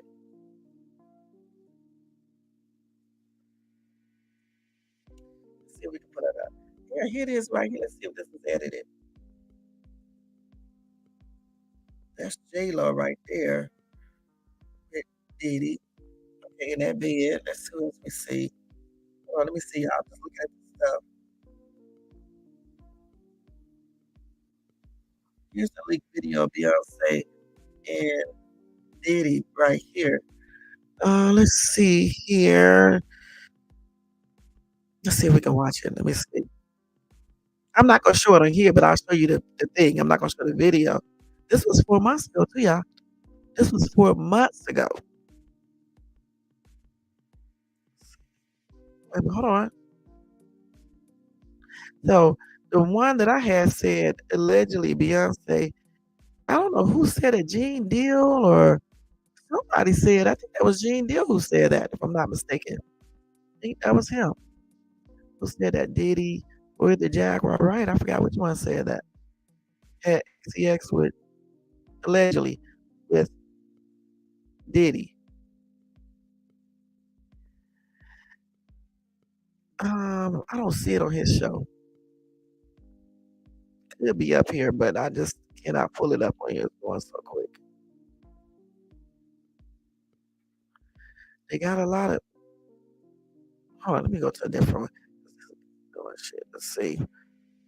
Let's see here. Let's see.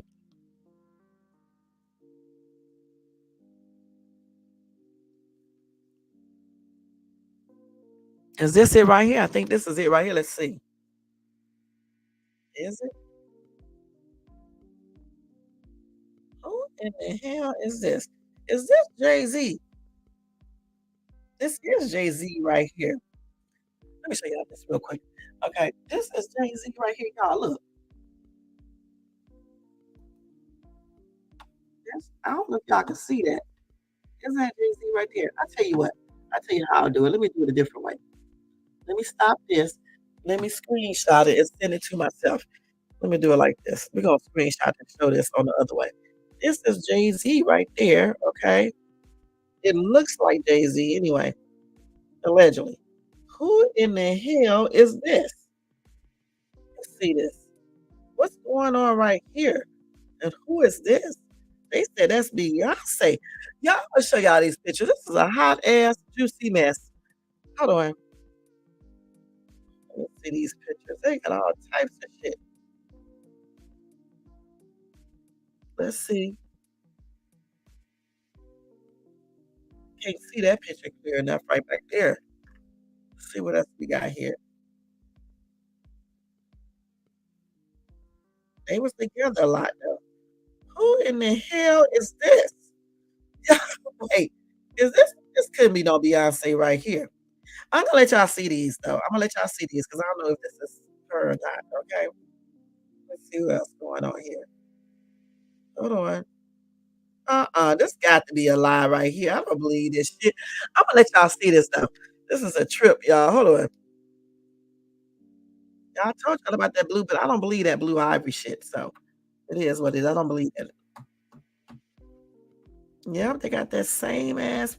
And he was younger back then. So this was a while ago when this probably happened, if it happened.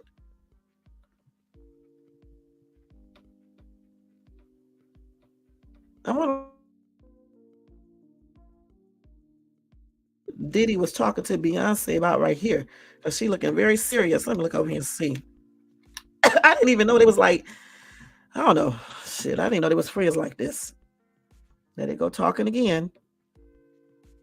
Is this the same picture right there? That's the same picture right there. It's just in color. Let's see what else they got here. They always was together. Look at this dude back here looking. Wait, damn it. Hold on, let me see. Is that LeBron James back there in the back? Let's see. All these damn pictures, y'all. So let's see. Trying to see what all these they got a whole bunch of pictures. I'm not gonna lie. What's going on right here? This is Sean Combs right here. What the hell is going on right here? Is this a movie set or something? Or I don't know what's going on with these people, y'all. For real. I'm about to share all this shit on my thing. Hold on. This got to be some kind of movie set. I hope that's not her.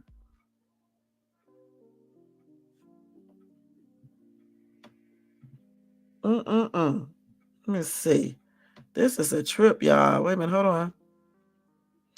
This dude is always kissing on men. Let's see. It's a bunch of pictures, y'all. I'm not gonna lie. So I tell you what, I'll just show you a couple of them because it's a lot. This right here looks like this is fake. It is. I can tell that was edited. Okay, that was edited right there. The hell? What's going on here? These people got all types of stuff. Okay, let's see. Okay, so let me just show y'all the pictures that I got right here because this is a lot of pictures. Okay, it's a lot of pictures, y'all. A lot of fuckery going on here. A lot, okay? What the hell was going on right there? What was they talking about right there? I know good and damn well this must be edited. Okay, let's see. But this right here could not be. I don't think this is Beyonce, right? Because this girl does not look like Beyonce. I don't think that girl right there is Beyonce. No, I don't think that's Beyonce. I know what Beyonce looks like for sure. I don't think that's her. No, I don't think that's her right there, y'all. And I ain't trying to take her for. I just don't think that's her. Now, this right here, we can't tell. They claim this is Beyonce doing what I don't know. If that's even her, I don't know about that. You know what I'm saying? I don't know for sure, guys. I don't know. But I will show y'all. Do this. Hold on, let me do this and this and this. We'll see if that can keep current resolution. Sorry about that. Let me see. Hold on, y'all. Let me see. And then this one right here. Now this is Jay-Z. I don't know who, at least this looks like Jay-Z. I can't tell for sure, but it looks like him. And they claim the other person is Beyonce. I don't know, y'all. I don't know. You know what I'm saying? I just don't know. These pictures are a hot ass mess. Let's see. Let me show y'all this stuff. Say share. Show y'all real quick. We're gonna go to Gmail and share this. This is a damn trip, y'all. Okay, let me show y'all. Okay, let's read these messages over here. So y'all said Diddy has sold all his shares of Revolt TV to an anonymous new owner.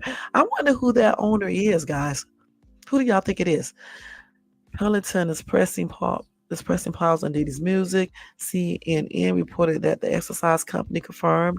Damn, Howard University Board of Trustees. Yeah, I remember that. The fallen mogul returned New York key. He sure did. He definitely did. But you know what? That Mayor Eric Adams is also up on charges of something of what? Taking money and things like that. Yeah, I talked about him on my channel. There is no longer a Sean Diddy Combs Day in Miami Beach, Florida. Damn, he's just going down. Yeah, only see you. I know. But if one is fake, what does that say about the rest? The new owner got to be a handler. Okay, let's go ahead and look at this, y'all, real quick. Let's do this. Okay, let's present, share screen. Let's do this and go to Sexy Shay. And let's do that. So again, that's that satanic picture right there. So I don't know for sure if this is Sean Combs. I can't really tell on this right here. Can't tell for sure. It looks like him though. Well, the dude on Everything Cancer podcast said Sean Combs allegedly sold his soul to the devil and he does satanic rituals. If this is him, it shows that proof right there. Because this does not, it looks like a real picture to me. I don't know for sure, but it just looks like one. Okay. Let me go ahead and go back to Red Siren. Go here. Let's do this. No, these ain't the pictures. Hold on. Here it is right here. So let's see. So this picture right here, this they said is Diddy. They said this is Beyonce right here, allegedly. So what is she supposed to be doing? What the hell is going on here?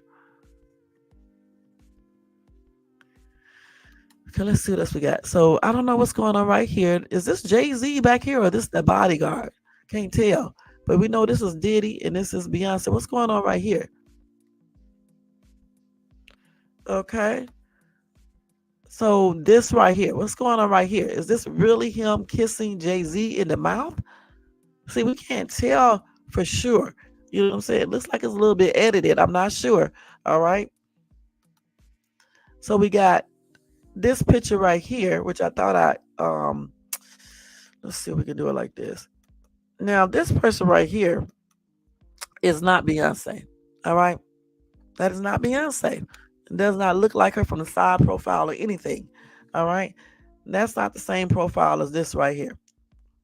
So I don't know who that chick is right there. Okay. Let's see.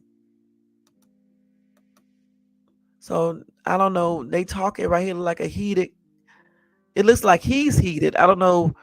She's just listening. I don't know what's going on here. Okay. So those are the pictures that I'm just showing you guys. I don't it's just a lot of pictures, y'all. It's a lot. It's a lot of pictures. Let's go back over here.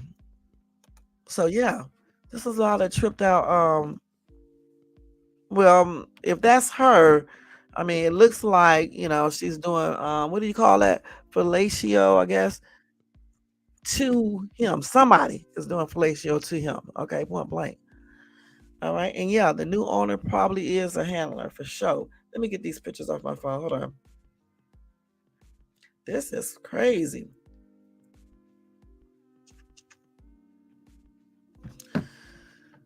Like I said, guys, I think it's really deeper than a lot of people know regarding Sean Combs and all the stuff they've been doing. They're telling all the shit they've been doing at these parties. Make sure y'all check out that dude's podcast because he may know more information about that for real, for real. All right. So let me see what else I got on not on R. Kelly, but on Diddy's. Let's see. Okay, so we did say that. Okay, so what video? Let me see this real quick. So they said Ali Carter names Beyonce in a video. Let's see.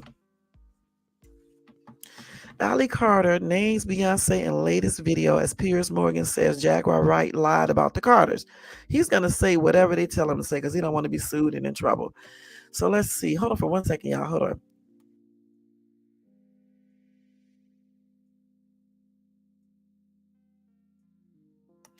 So anyway, Jaguar Wright did a video too, I think yesterday or the day before or today.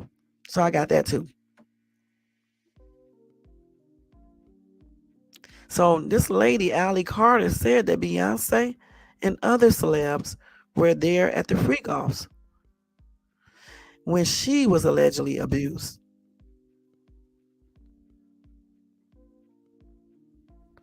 So this is another person who's trying to sue Diddy, I guess. Let's watch this real quick. Let's see. Diddy. Ali Carter has spoke out so much throughout the years and told us exactly how all of this is connected. The very first time she spoke out, she spoke about there being underground tunnels where she was moved through. And there have been a lot of rumors about Diddy allegedly having these underground tunnels that run to the Playboy Mansion. And the Playboy Mansion does have underground tunnels. Here is the blueprint of the Playboy Mansion that they made showing the underground tunnels underneath the mansion. And I blew this up a little bit more for you guys because back in the day, it actually led to celebrities' houses. Ali Carter has just made an affidavit of truth that she turned over to the feds against Diddy and other celebrities about how she was allegedly abused at a Playboy Mansion party. As you can see, here's Diddy's name here and others such as Birdman, Denzel Washington, and Young Jock. In this document, she speaks about how she was a party favor and how other children were there as party favors as well, and how they were set on a table and had to wait for people to come and choose them. She explained how once these people were done with what they were doing, and I have to watch what I say, but you guys get what I'm saying, they would be placed back on the table for someone else to choose them. She explains how these parties turned into a whole frenzy once the DJ started music and turned on the flashing lights. And then she explains how there was things at this party called body cakes, and it means that these would be on the table and people would put food on them and then they would eat off them. Y'all, I just seen a footage of Diddy doing this at a white party that he held back in the 2000s. She explains in this affidavit that they would bring in animals like donkeys and burros, and they had to have physical relationships with them. What? Bestiality? And her and another girl ended up throwing up, and they rubbed their faces in it as punishment. Ali Carter also told us that she had physical evidence against Diddy and some of these other celebrities, and she took a picture of this, also showing proof that she turned in physical evidence. I was at a Diddy party. I was one of the party favors. But I told you, nobody tells on Diddy. Maria Z, I did that interview in 2021, 7 months ago. We made sure, I already knew, that Diddy and Oprah is about to get arrested. I already knew that 7, 8 months ago. What about Oprah? We went and made sure there were sworn documents. We have them. When we went to Colorado for the A to Z event, we had a lot of legal evidence that we made sure we already had because we knew a list of people were about to get got. You can't run for that long. I'm just shocked we're finally seeing the day. Do you understand that their music is their diary? All these rappers, they're telling you what they did. The music, it's telling you what they did. The comedy and the art is a reflection of life. I got a reflection of life for you. Let's be clear. You federal prosecutors, you have video surveillance from Diddy's house from 2008. Looking at 2008, 2010 span, you'll find her video there. You want to send it over? She'll say, yeah, that's me. Ali Carter also made a video just recently speaking a little bit about the Diddy party. So I'm about to roll y'all this clip, and you guys let me know what you guys think about all this in the comments. Diddy parties. Those are assault parties. And I was one of the kids that was one of the party favors. And a party favors means that you're set on top of a table and you're used as a toy for anybody who comes across the table or who wants to party at a certain time of night when the music stops and then the DJ starts flashing all these lights and they close the doors and then everybody turns into like a frenzy and starts going into a crazed animal-like demonic state and you have no idea what's going on. And yes, there was a time where I was just like completely don't give a shit because it happened, and I was the type of kid that thought that, you know, you're in the presence of royalty and they make it seem like you're in the presence of Hollywood, so you should be honored and you should be appreciating that you're there. And I was that person. I totally acted like that. I was like, oh, it's fine, you know, it really does. No wonder Rihanna hasn't written a song in 8 years. She just wants to escape Diddy and Jay-Z's control. Okay. So that's a damn trip, y'all. Did y'all hear that shit? Bestiality? Come on now. Hold on for 1 second, y'all. Let me just think about this for a minute. Having sex with animals? Something's wrong with them freakazoids, y'all. For real. Damn. So you mean to tell me they would put these little kids on the table, allegedly, and they would go around and people would just take their turn with these kids. And sometimes they would bring animals in there. And the girl said when she threw up, they rubbed her face along with anybody else who threw up in the throw up or whatever the case is. If they have, if the feds have video of stuff like this, some people should be going down, not just Diddy, but other people too. She also said that Young Jock, right? That's what she said. She named some people who were there, okay? She named some people who were there. She said Denzel Washington. Didn't he say he cussed them out and left? Let's go back around here. Let's go back to this. Let's listen to this again. Allie Carter told us about Diddy. Allie Carter has spoke out so much throughout the years and told us exactly how all of this is connected. The very first time she spoke out, she spoke about there being underground tunnels where she was moved through. And there have been a lot of rumors about Diddy allegedly having these underground tunnels that run to the Playboy Mansion. And the Playboy Mansion does have underground tunnels. Here is the blueprint of the Playboy Mansion that it does have underground tunnels underneath the mansion. Somebody else said that too. A bit more for you guys because back in the day, it actually led to celebrities' houses. Allie Carter has look who Hefner said he had underground tunnels. Okay. Affidavit of truth that she turned over to the feds against Diddy and other celebrities about how she was allegedly abused at a Playboy Mansion see party. If I see these names on here. You can see here's Diddy's name here. And she got Denzel Washington. Wait a minute, hold on. Let me just tell you. She got Brian Christopher Williams, a.k.a. Birdman, a.k.a. Baby, date of birth, February 15, 1969.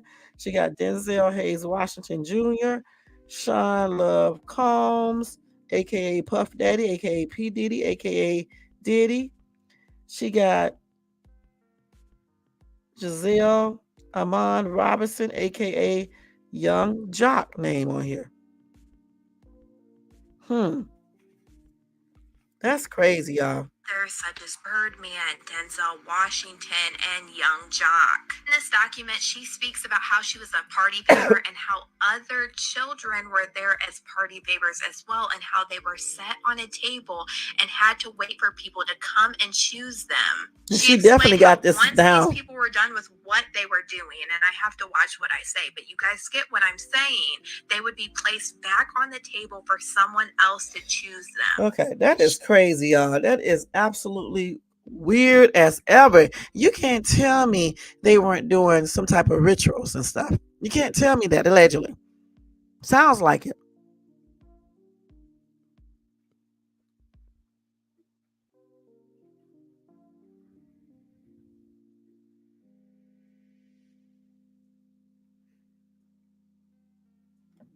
Let's see what else they got here. Let's see.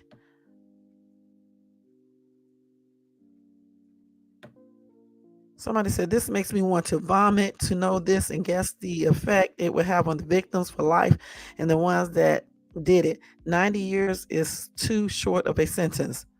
Somebody said, feds have known for years, just been saving it for a really good diversion. Never let a good crisis go to waste. Mm. Somebody said, wait, what Oprah got to do with it? And tell me not Stedman, not Stedman.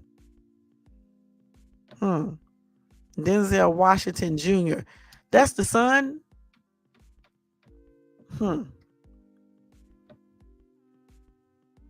Somebody said Hefner liked to mess with animals too.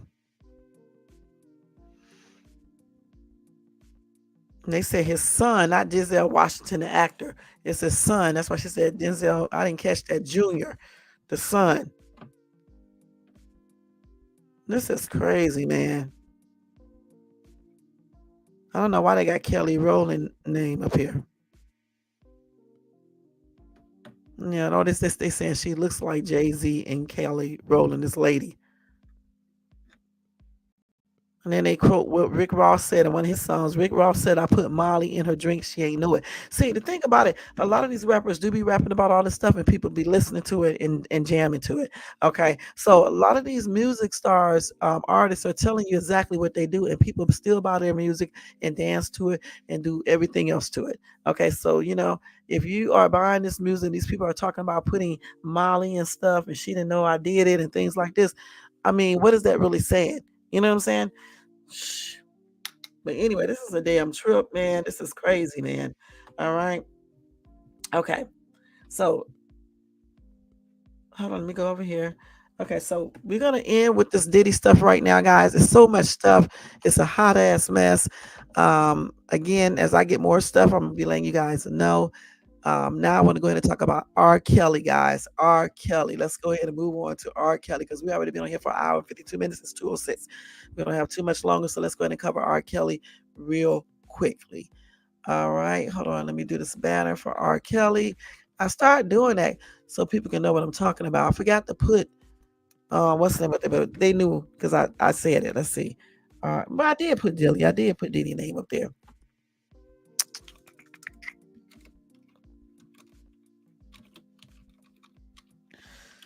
Okay, so anyway, guys, with R. Kelly,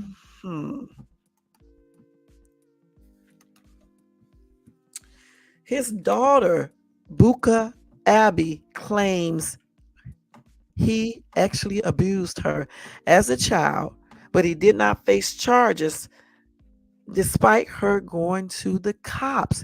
Can y'all believe that? And I hope this is not true, but I don't see a kid lying. All right. So they said convicted ex-offender R. Kelly's daughter has accused her dad of actually abusing her as a child, detailing the allegations in an emotional new interview. Buka was born Joanne Kelly. She claims the disgraced singer abused her in Illinois in the early 2000s. And this is the daughter right here.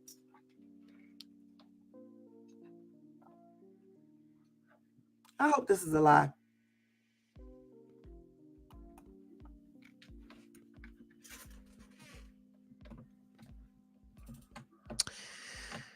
Anyway, let's see.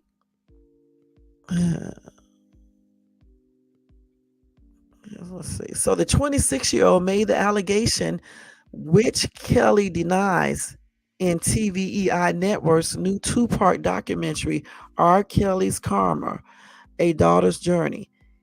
He was my everything, she says of her dad in the doc. For a long time, I didn't even want to believe that it happened. I didn't know that even if he was a bad person, that he would do something to me. I was too scared to tell anybody. I was too scared to tell my mom. Abby says she told her mom, Andrea, in 2009 when she was 10, and the pair went to file the allegations in an anonymous police report in Illinois. However, they were told cops would not be able to help as they had waited too long to speak out. Now, until 2019, prosecutors had a maximum of 10 years to bring charges against a suspect for alleged X crimes, but only if the offense was reported to law enforcement within 3 years of it happening. I really feel like millisecond completely, that 1 millisecond completely changed my whole life and changed who I was as a person and changed the sparkle I had in the light I used to carry. Abby said. After I told my mom, I didn't go over there anymore. My brother Robert and sister Ja, we didn't go over there anymore. And even up to now, I struggle with it a lot.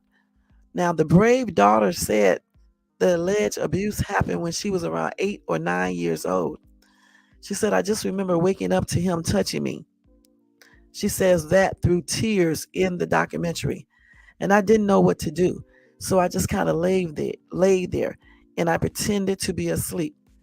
Kelly, 57, has denied his daughter's allegations. In a statement shared with the people, the singer's attorney Jennifer Bogia, said his ex-wife made the same allegation years ago, and it was investigated by the Illinois Department of Children and Family Services and was unfounded.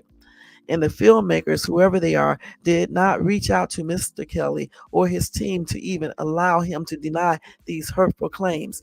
In February 2023, Kelly was sentenced to 20 years in prison after being found guilty of child pornography and enticement of minors for SCX. He was sentenced to 30 years in prison for racketeering and ex trafficking charges based out of New York in the year before. When Kelly was 27, he married 15-year-old singer Aaliyah at a secret ceremony in Chicago. But that marriage was annulled when it emerged her true age had not been given on the marriage certificate.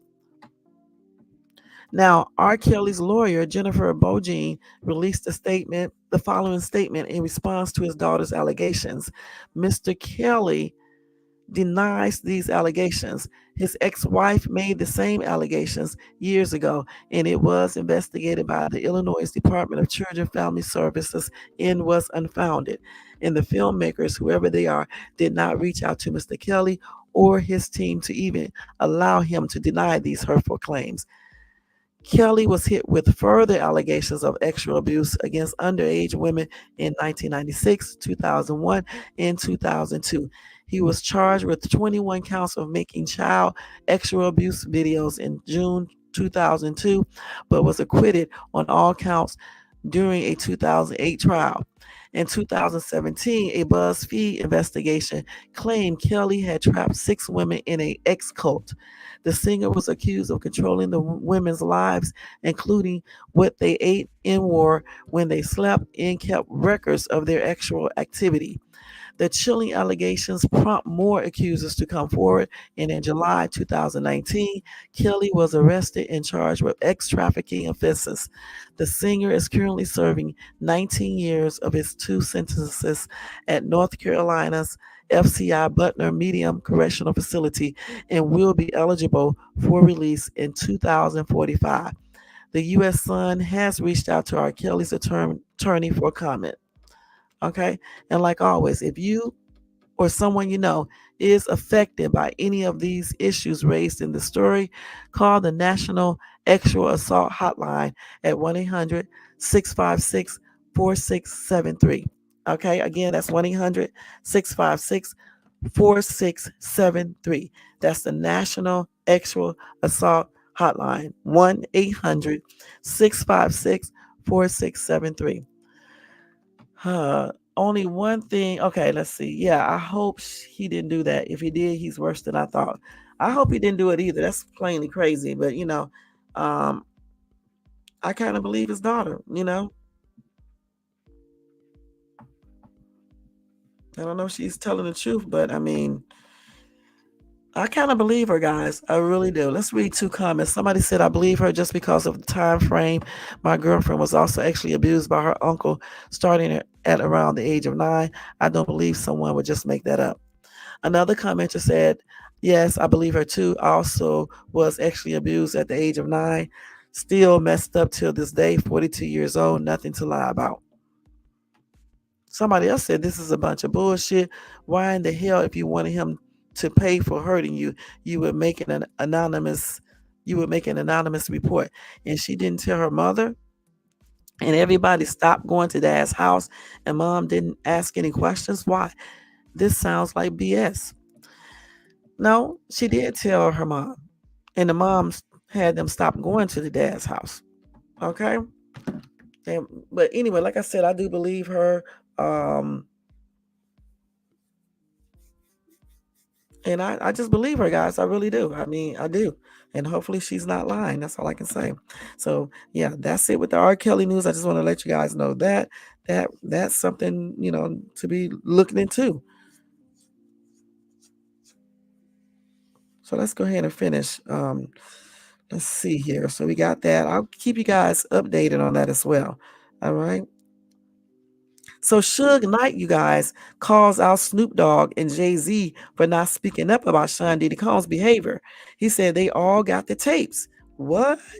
How does everybody know everything about this situation now that this dude is incarcerated? People didn't come up before. Why is it that everybody is coming out now that he's incarcerated? This shit should have been coming up when he was doing it. You know what I'm saying? Let's put Suge Knight up here. It should have been coming up then, So anyway, he said he isn't keeping quiet about calling out other hip hop stars for not doing more to stop Sean Combs' actions. All right. He said, let's see. Let's go on down. We don't need to read all of this. So Suge Knight is speaking out about the situation from prison, and he's not keeping many opinions to himself. Knight has even called out rappers by name for not doing more to stop Diddy's actions. All right, let's see. He said, it seems that the celebrity world is reeling after Diddy's alleged freak-offs and other tendencies have come to light. Now, everyone is scrambling to avoid being named as one of the people who knew about Diddy's actions. But former CEO of Death, Records, Suge Knight is calling people out directly. In an interview with News Nation, he named Snoop Dogg, Rick Ross, and Jay-Z as 3 rappers who knew what Diddy was doing, but failed to put a stop to it, saying they should have been whistleblowers. So again, he said Snoop Dogg, Rick Ross, and Jay-Z. Jay-Z's name keeps on popping up. He said Diddy stepped in. He said Diddy's entry into an already corrupt hip-hop industry, even if he wiped off his shoes, it still stinks. But he's not the only one. They got all the tapes. He said they got all the tapes. Knight's words suggested that more people were aware of what was happening. He named people like Clive Davis, Jimmy Levine, though Davis' team released a statement denying any involvement. Knight also revealed that Cassie was not the only woman Diddy physically assaulted. He referred to another woman who was allegedly paid off by Interscope Records after Diddy did things to her you should never do to a woman. What? Knight didn't exactly have anything good to say about Diddy, but he did say that Diddy was likely also abused, which is why he continued to perpetrate the cycle. Knight also called for a stop to the abuse in the industry, saying that it was up to those currently in the industry to fix it. He said, if we don't fix it and do something about it, history will constantly be repeating itself. As we all know, Knight is currently in prison serving a 28-year sentence for voluntary manslaughter, and he believes Diddy should get his time out of the way, saying that he had a great run. He said, I've been locked up for 10 years and I ain't had a bad day yet. That's what Knight said. There's a lot of things we can do to help each other, and it's never too late for help. So he's serving 28 years. He already did 10, so he got 18 more to go. And he's about 50-some years old, so 60-some. He'll be about 70-some when he get out. Damn. So that's what he said, guys. He said Snoop Dogg, and who else did he say? Snoop Dogg, Jay-Z, Let's see what else it said.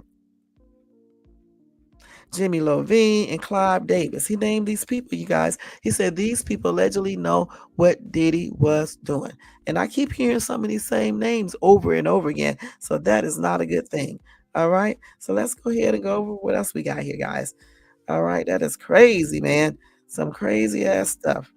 But Suge is going to keep on talking, and that's just, maybe a good thing. So let me go ahead and go to Jaguar Wright. Okay.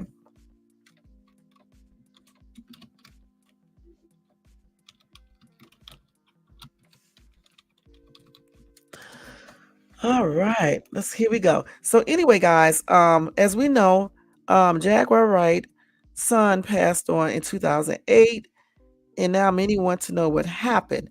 Okay, let me just tell you straight up what she said. Let me go ahead and skip down here.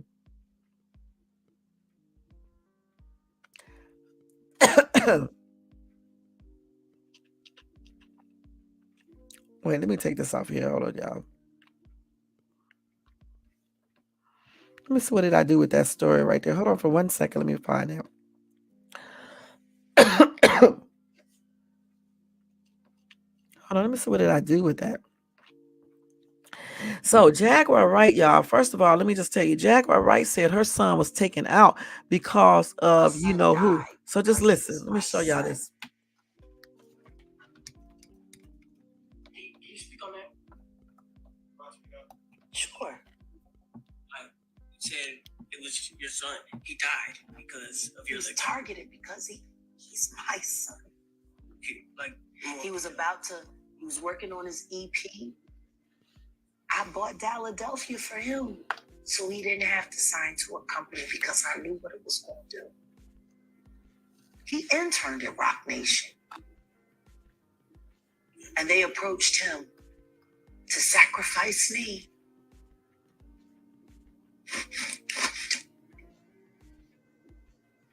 I saw his death when he was 19.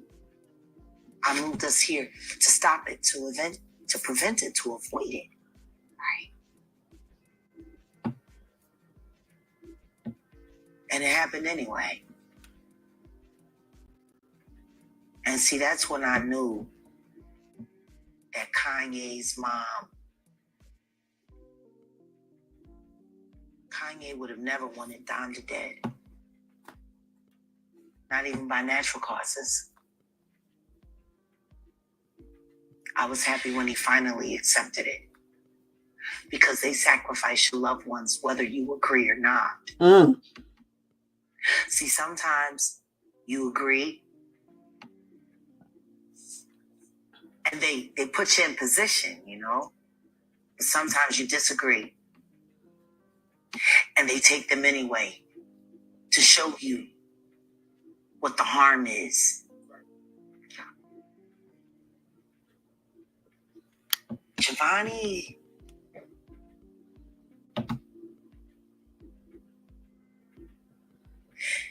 His death is why I do what I do.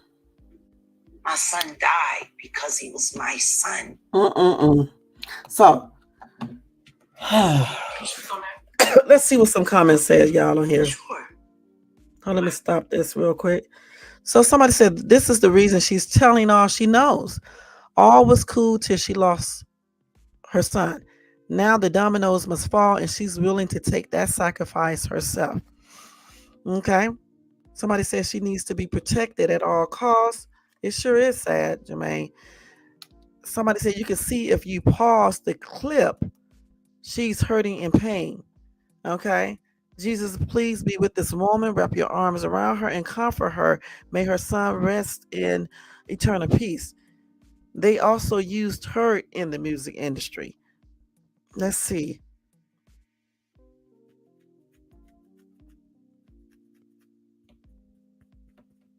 Somebody said you got confirmation that a famous person had guns, drugs, X tapes, 1,000 bottles of baby oil, and blew up somebody's car, and etc. But she's the one that's telling tales. Somebody said, let's take this a little deeper. What happened to Kanye's mother? What happened to Bill Cosby's son? What happened to Mike Tyson's son. Those were sacrifices. That's what the industry is about, blood sacrifice. Either you or someone in your family. Jennifer Hudson's her whole family was murdered. After that, she has her own talk show. Okay. What about Michael Jordan's dad? Somebody said now you are into conspiracy theories. Okay. Um, somebody said there is a cult of these people, and they are not just one cult. There are many evil cults that are rich and powerful. Satan is working overtime. Somebody said that in the rich and famous all believe in the Illuminati. Watch, keep your eyes on those ones. Their families are also drilling. Poor people have no idea what's happening around them. Rest in peace to these families. Somebody said my son was sacrificed because he knew things from the military. No justice. Oh God, help us all in this crazy world. My book is coming out to help others to survive such tragedy. Somebody said, I believe you. The military knows a lot. Let's see. Somebody said she is crazy. Let's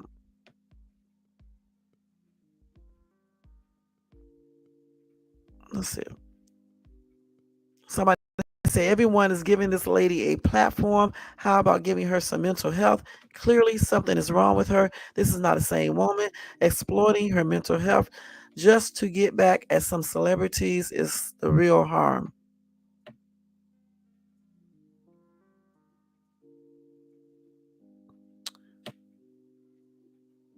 Okay. All right. So let me go ahead and give you the other article. That's from her. Let me give you the other article about her son unaliving. Okay. So let me go to it. Hold on for 1 second, y'all.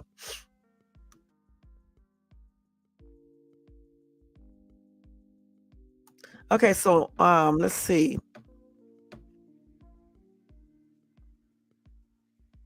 So they said, yeah, the singer lost one of her children under tragic circumstances. Here's what we know about what happened to him and what she said about him. Okay, so they said, what happened to Jaguar's Wright's son?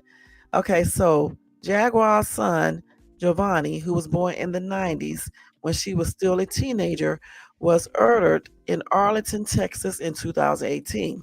In a post from 2020, she discussed her son's unaliving and suggests that her son's murderer had been allowed to go free because prosecuting him would have risk exposing corruption inside the police department.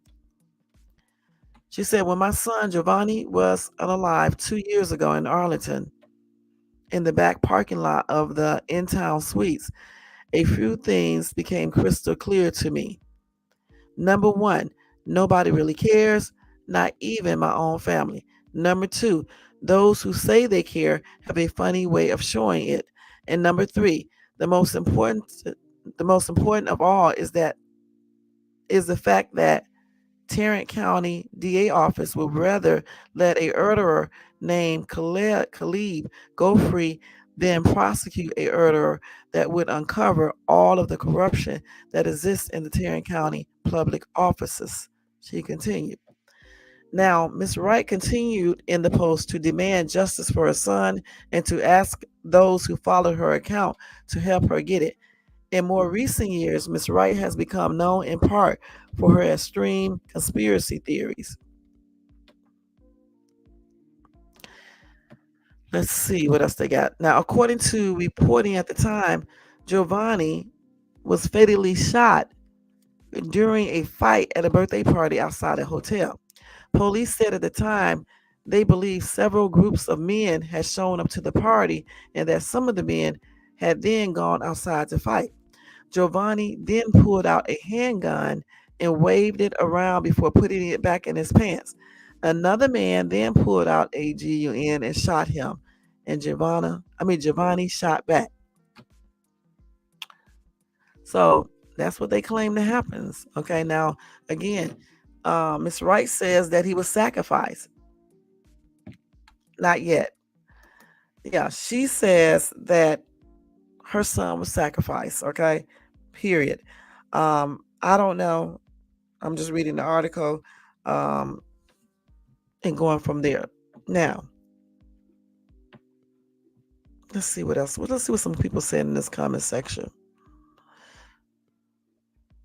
Somebody said no other race go as hard to make each other look bad but black folks. At this point, it's kind of obvious she has a machine behind her to push their agenda. And another commenter said bingo. Okay, somebody said sad but true. We are the only race that gets joy and happiness out of doing each other dirty. Shaking my head. Piers Morgan pulled back that interview because it said Jay-Z and Beyonce lawyers sent him a letter, and he's scared of Jay-Z and Beyonce and their lawyers. They have a lot of money. Now I know the woman might seem crazy, but she has a right to. She's been through a lot, but I believe a lot of it is the truth. Now that's just my opinion, and if it all plays out, we will find out soon. Somebody said Jay-Z and Beyonce did not sue her for defamation yet. Why? Because they told they did a cease and desist for Piers to be quiet. Okay, now they claim that they are getting ready to sue Miss Wright for defamation of character. So I don't know how true that is. So we would just be basically waiting around to see. Somebody else said, why not send papers to Miss Wright? For years she has been, and nobody has sued her. It's some truth in the sum of the shit she says, obviously. Somebody else said they are convinced that Miss Wright is crazy. She always has some conspiracy theory about everyone except herself. She is missing a few cards in the deck. Mental and miserable equals Miss Wright.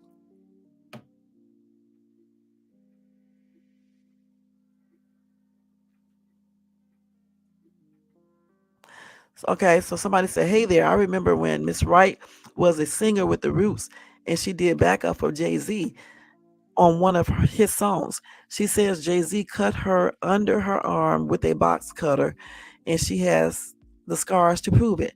When Miss Wright was having a difficult time in her marriage with her husband, it was then said she deals with mental health issues. Another commenter said it's definitely something wrong with her.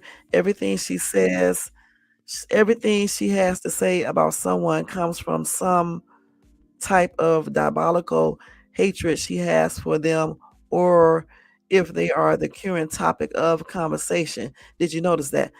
How she magically knows everybody else's business and owns it like she was standing right there when it happened. Somebody's cuckoo clock is missing. She is a delusional and malicious attention seeker, period. I hope she gets help quick. Somebody says she has too much drama going on. Justice for her son's unaliving should be her only focus. All the other stuff she mentioned was irrelevant, especially knowing she didn't prove anything. It's weird to hear about all these allegations against some of these celebrities without proof. The people who interviewed them are fools because one of the consequences is defamation of character lawsuit. No one should want to experience that.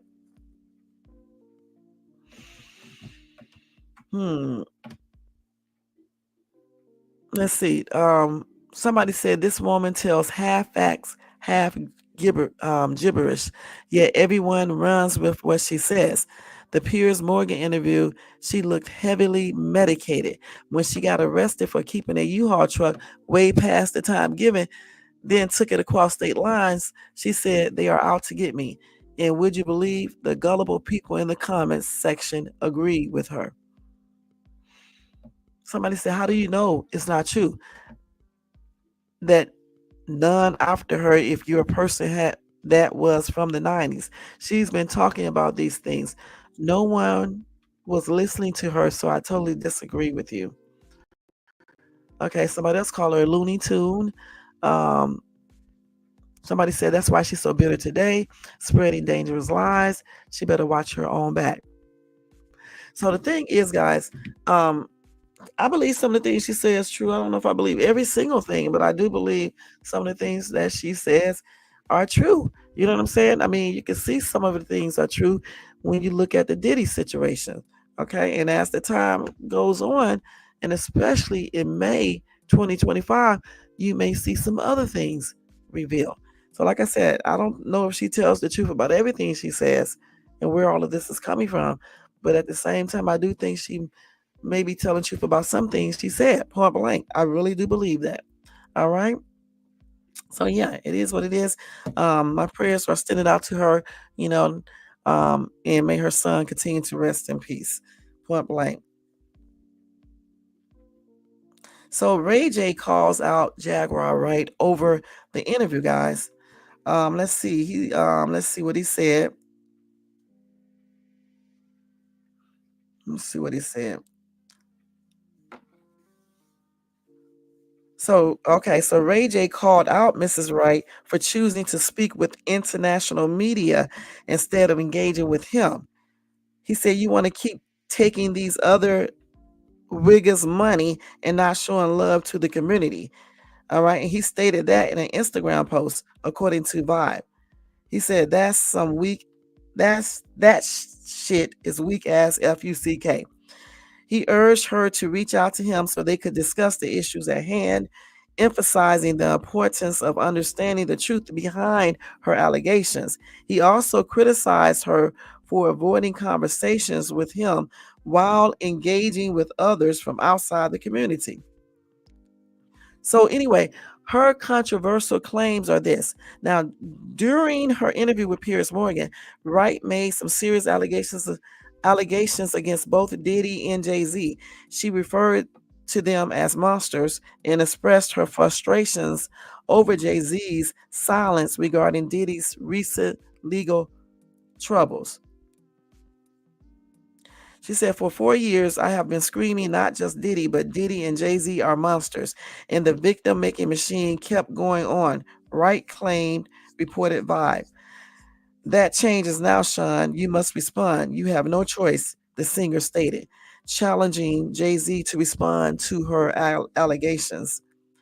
Then her accusations extended to Beyonce as well, alleging that the global superstar was aware of Diddy's actions over the years.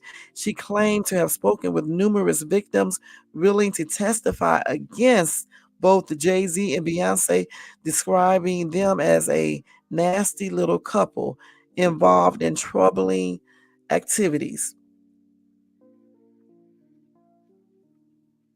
So anyway, Mrs. Wright's comments have sparked significant controversy, particularly her reference to the tragic unaliving of R&B singer Aaliyah in 2001. She suggested that there are many untold stories about the actions of prominent figures in the music industry, urging the public to pay attention to these allegations. As the conversation around accountability in the entertainment industry continues to grow, Mrs. Wright's statements have reignited discussions about the responsibilities of influential figures and the need for transparency. The fallout from her interview may lead to further scrutiny of Diddy, Jay-Z, and their associates. All right. Now, they say as the story develops, it remains to be seen how both Ray J and Wright will proceed and whether their changes will lead to a broader conversation about the treatment of victims in the entertainment industry. Point blank. All right. So anyway, Jaguar did make another video in regards to everything. Let's go ahead. Let me go see what it was. Let me show y'all what she said. Hold on, y'all. Let me find that real quick.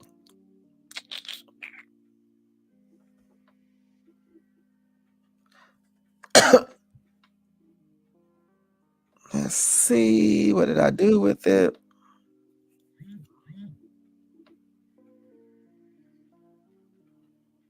Hold on, y'all. Just hold on for 1 second. I don't know what I did with that damn video. Did I even share it? Anyway, she on in that video, she's not giving up. I'm just going to tell you that straight up. She's not giving up. She's going to continue on doing what she's doing. She may not be talking about Jay-Z and Beyonce as far as saying what she said, and she may not say their names, but she will continue on doing what she's doing to spread her knowledge, I guess. I'm trying to find the actual video. I can't find it right now, guys. I don't know what I did with it. But she does have she has a current video out talking about that somewhat.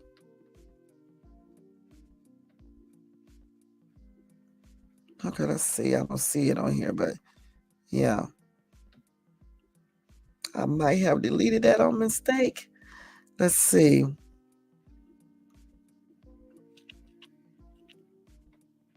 Hold on, let me see y'all real quick. One more time. It may be right here. Let me see. Oh no, here it is right here. I got it. Let me go back.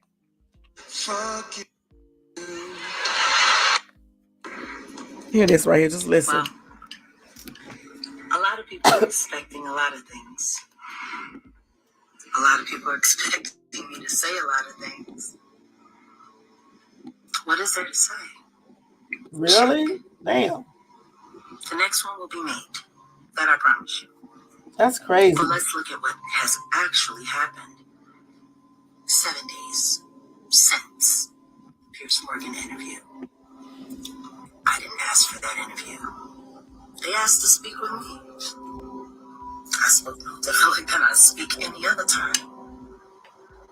To acknowledge one and to not acknowledge all is to let the cohorts keep the frame up so that the victims can stay intimidated.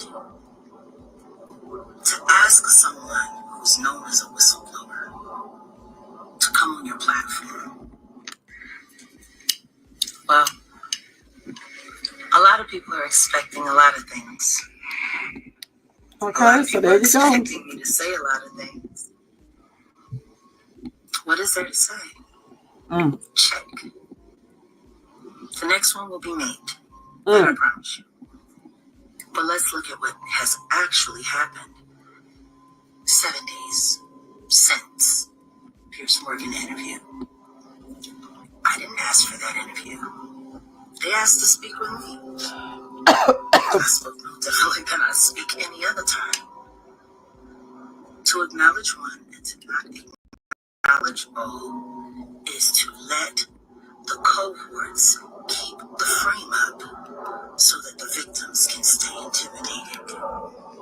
All right. To ask someone who's known as a whistleblower to come on your platform. All right, y'all. There you go. So, let's see what you said, Job 49. She needs mental health services. Have you seen her throwing her son's ashes on people? Also, look up Jaguar at the airport, mayor office, and getting arrested at the police station.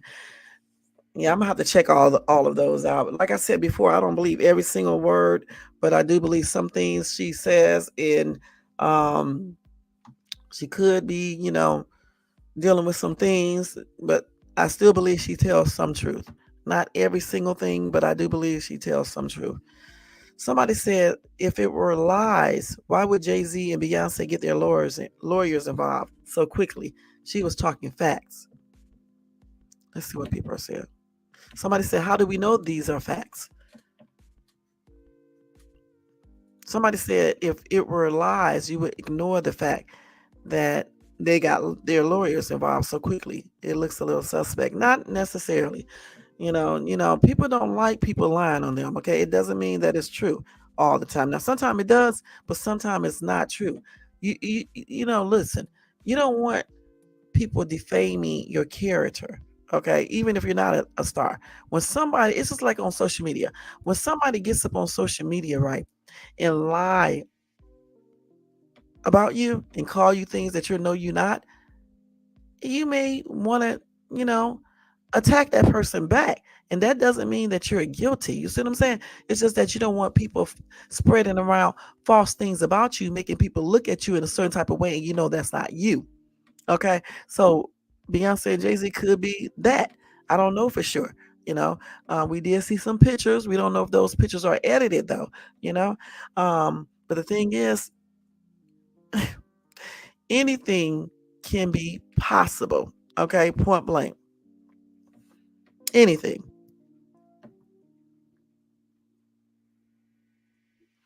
Somebody said, I love how when Pierce did his apology, he showed the actual clip of you saying it again. That's because deep down inside, he was getting that one last replay before he couldn't say anything else, just so people can hear what she said. Let's keep it real. All right. Oh, thank you so much. I appreciate you as well. Thank you for subscribing to my channel. Somebody says she is protected. She's been through so much and she's still here telling her same truth over and over. Somebody else said she is amazing. Protect this woman, please. Somebody said they are wondering what happened, what really happened to Kyle Marissa Roth. Who is that? Kylie or Kyle Marissa Roth? Who is that? So I'm gonna upload I'm gonna cry. Oh, that's the girl who is, hold on. This is the girl who was found unalive after exposing Diddy and Jay-Z's secrets. Is Jennifer Lopez responsible for Kyle Marissa Roth passing away? Because a lot of people are Oh, let's watch this. Now, if you guys remember, a few weeks ago, Kyle's account got banned, and there was a lot of speculation on why that happened. But according to this Forbes article, Jennifer Lopez was the reason why Kyle Marissa Roth's account got banned. When I was in her live stream the other day, she was actually talking about the fact that this time when her account got banned, it was a lot different because usually they'll let you retrieve your stuff and save your work and get your contacts, and that she had so many messages and some important information in the messages from sources on this account, and that this time it was weird because they didn't let her retrieve any of that information. It was just all gone. Fans are still reeling after the tragic news broke on April 15th, 2024 about the passing of Kyle Marissa Roth, the beloved TikToker and celebrity gossip creator, famous for her signature catchphrase, "You want more? I'll give you more." Although the cause of her death remains shrouded in mystery, fans have taken to social media to speculate on a theory involving J-Lo potentially playing a role in her demise. It's true that Kyle frequently dished out gossip tidbits about J-Lo, especially over the last few months, since J-Lo's relationship with Diddy has become a hot topic. Kyle Marissa also recently publicly revealed that her income took a hit when J-Lo shut down her content. In fact, Kyle accused J-Lo's narcissism as being the driving force behind the downfall of her small business, claiming she was even unable to download or save content because of it. It's been reported that Kyle was facing a battle with colon cancer around the time her TikTok page got shut down, and the ban reportedly came after she used copyrighted footage in a video where she critiqued J-Lo. Unfortunately, this setback left her without the means to cover the costs of her treatment. So could it be that J-Lo's actions really contributed to the tragic passing of Kyle Marissa Roth? And what exactly did Kyle Marissa spill about J-Lo and Diddy before she died? Let's break it down. Her sister said they don't know what happened yet and that it happened last week. Her mom said that they will understand more in the next few days. It seems like her family does want to keep everybody in the loop about that and that there will be more information to come. I just think it's so weird. It's been a week and they're saying they don't know what happened and she's been having all these problems, and I'm not trying to create any speculation, but I do want it to be known that she was having these issues with other creators are having these issues with their accounts as well. So Miss Jennifer Lopez really can't catch a break from the drama. J-Lo has been going above and beyond to convince us all that she's just this crazy girl from the Bronx who made it in Hollywood through hard work alone. But you know, everybody's true colors are always going to show after a while. I take my hair out like this. It reminds me like when I was 16 in the Bronx, running up and down the block. All right. So let me stop this right here.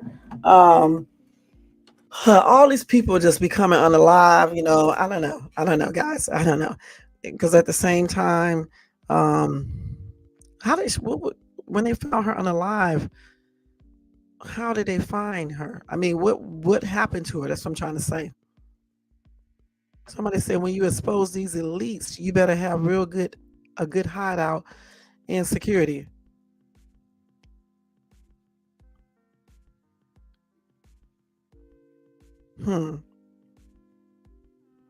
What did she pass from, though?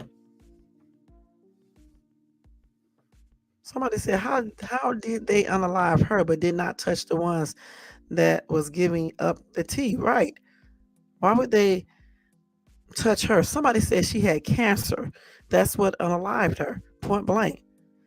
Somebody said her cancer was in remission if cancer was the actual cause of unaliving, that would have been determined in the autopsy. They are still waiting for toxicology results. Okay, let's look up and see if they found that out because this has been a while ago. Let's see real quick. Let's see.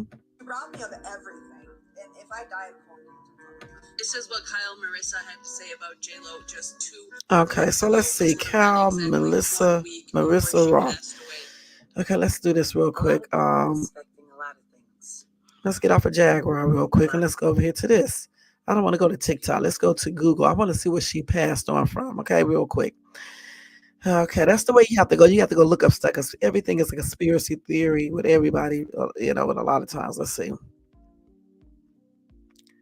What did. Hold on. Select. What the heck am I doing? What is this girl's name? Damn, Cal Marissa Roth, right?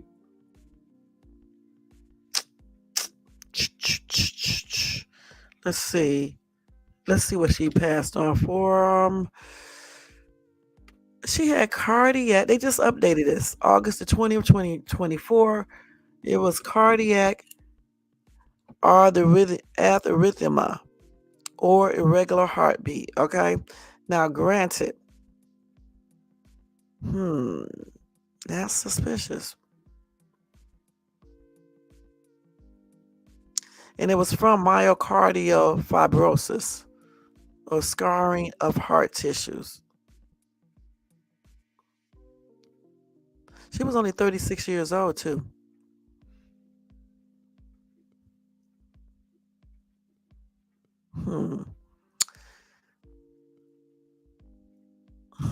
So she didn't pass away from no cancer because she was in remission. They claim she passed away from cardio. What did they say? Let me go back to it. Let's see. Cardiac arrhythmia or irregular heartbeat. And it was from myocardial fibrosis, scarring of the heart tissue. Okay. All right, y'all. That's what y'all say. Okay, we got him.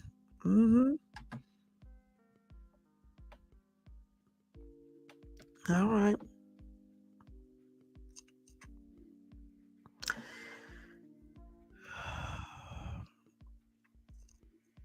So there you go.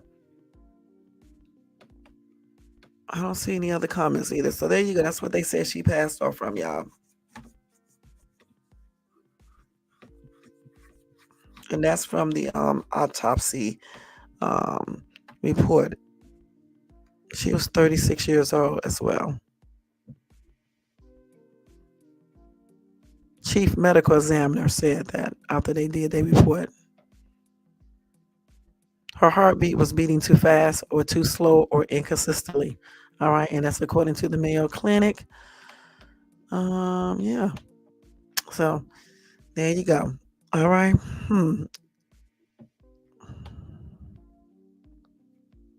Let's go back over here to this. All right. So that's a trip. So I don't know if anybody took her out or anything because again, the chief medical examiner checked her out and that's what they found.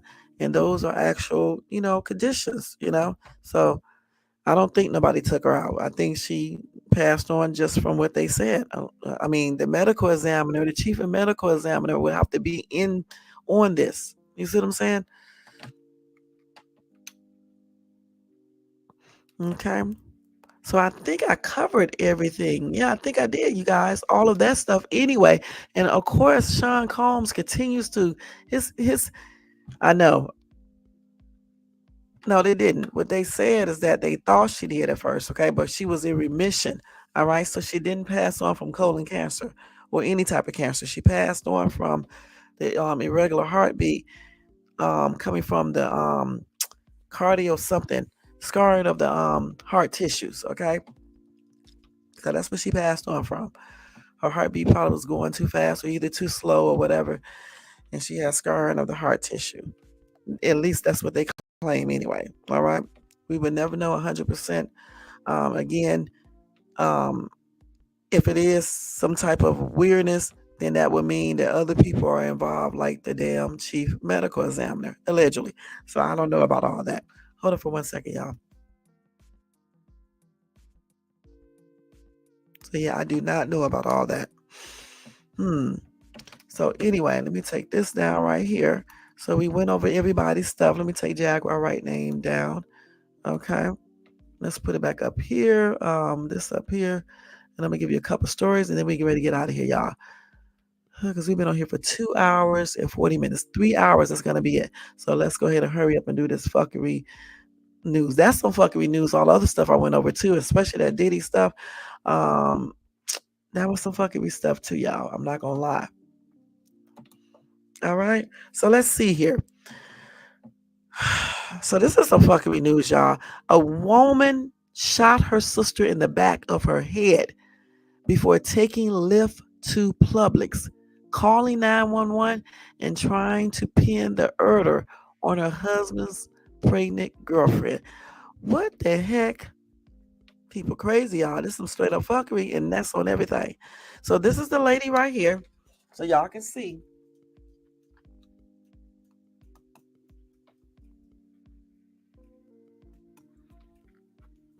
So this happened in Chattanooga, Tennessee. It alleges that a 27-year-old shot her younger sister in the back of the head and left her unalive on a couch at home before the suspect took a lift to a public supermarket, called 911, and tried to pin the crime on another woman.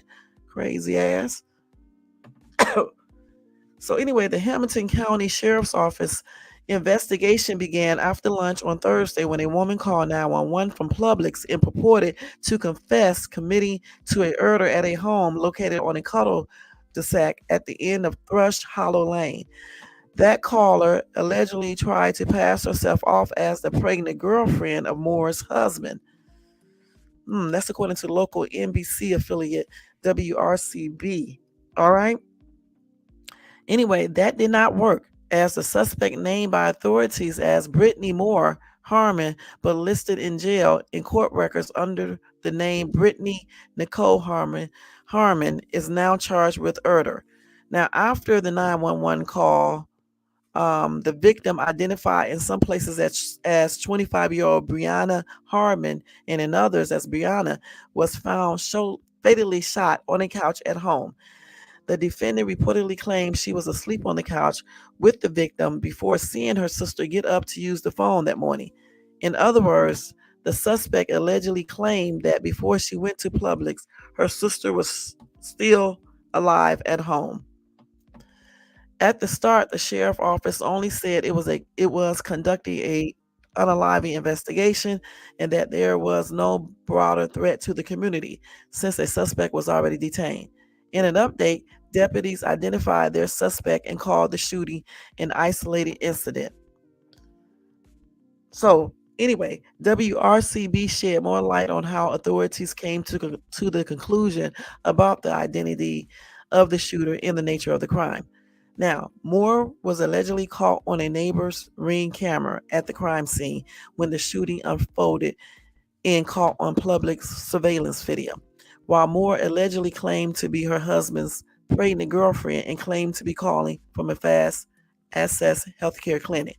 The Publix video combined with GPS evidence tracing the call to the store undermined that story, the report said. Stupid ass.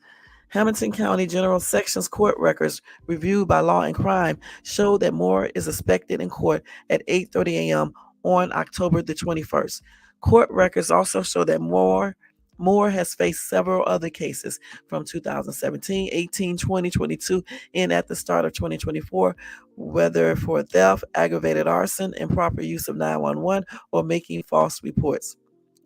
Now she faces her most serious allegation of all, first-degree murder, a crime punishable upon conviction in Tennessee by DEATH or life in prison with or without parole.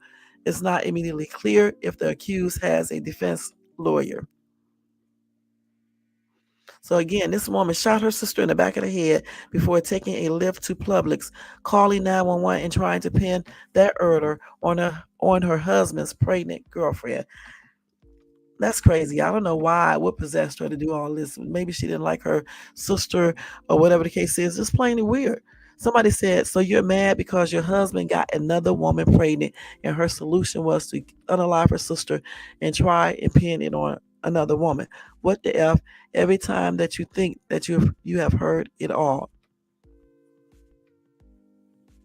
See.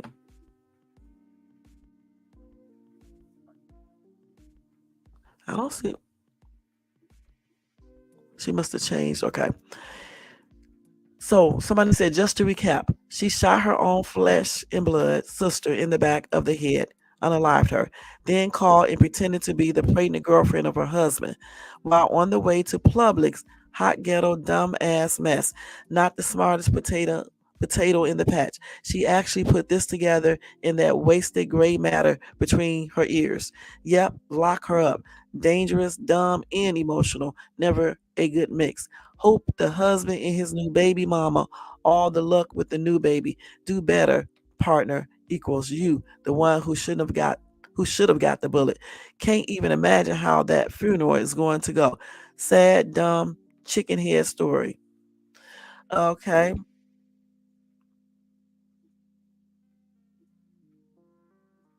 Somebody said that makes no sense at all. So your husband and girlfriend get to live happily ever after, and you took your sister's life and also yours. Make it make sense. That's stupid. The whole thing was stupid. Mm-mm-mm. It's dumb. Somebody said this is just 100% crazy. This is some straight up fuckery. Because I mean, what was she thinking? It's plainly crazy, and it's not no mentally ill person. This girl is shit. It's full of fuckery, y'all. That's on everything. Anyway, my condolences to the other family members for the loss of their loved one, and my prayers are expressed out to them. And I'm sure justice will be served completely on this dang on sister. All right, so-called sister. Who does this? Damn. All over some man. She went after her innocent sister. That's crazy. And she does look a little crazy. All right. Okay, let's go ahead and go to the next one, the next effery story. All right. Let me hurry up. Let's see. Let me take this story off. I'm pretty sure we get some updates on that, okay? So anyway, guys, this is not really no fuckery. You know, if you don't get a part of the settlement, it's going to be some fuckery. Anyway, Albertsons and Safeway has to pay a $4 million settlement for overcharging customers. And that's some fuckery. Overcharging customers. All right. Let's see here. Anyway, this lawsuit was filed by California's Sonoma County's District Attorney Office. It claimed that the grocers charge customers higher prices than advertised at their California stores.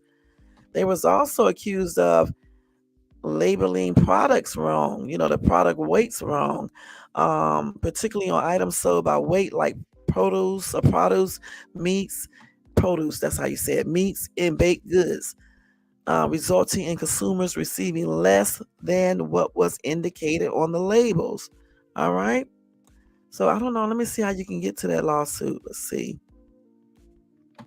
So they did an injunction on them too, preventing the grocers from engaging in misleading advertising practices, and bans 14 unfair practices, such as misrepresenting product weight or failing to disclose exclusions in promotional programs like Just for You or club card discounts. So let's see.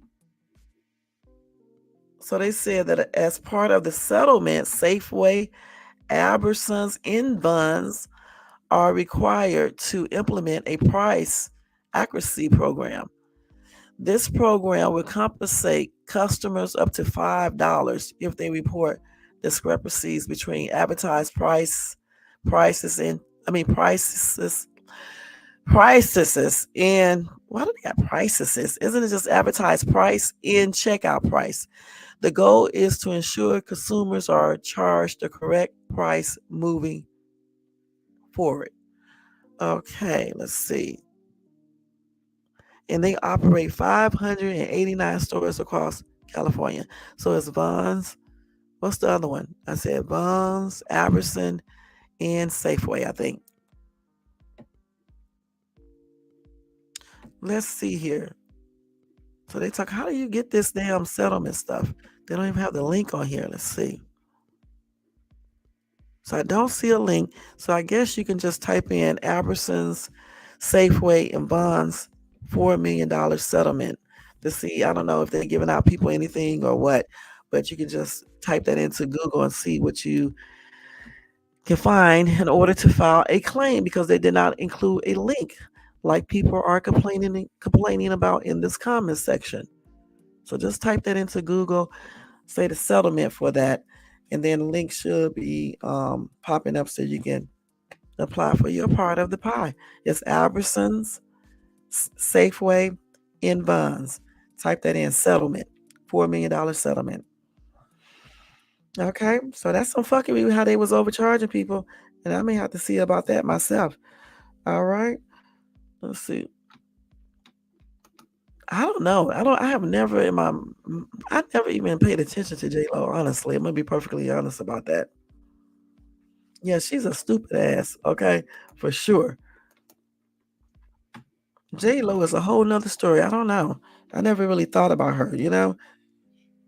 If you look at her, you wouldn't think she would be doing anything, you know, but then again, you just never know people, especially these stars. You don't know. You know? So Travis Barker, you guys, was dragged after son shames Diddy victims. Okay, that's some fuckery right there. His son shaming Diddy's victims. I mean, certain comments you got to keep to yourself. So let's see here. What did he say?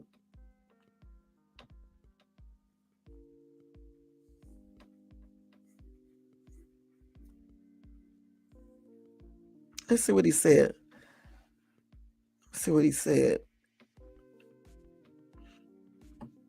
So let's see. So they said Landon Barker celebrated his birthday at posh Malibu restaurant Nobu.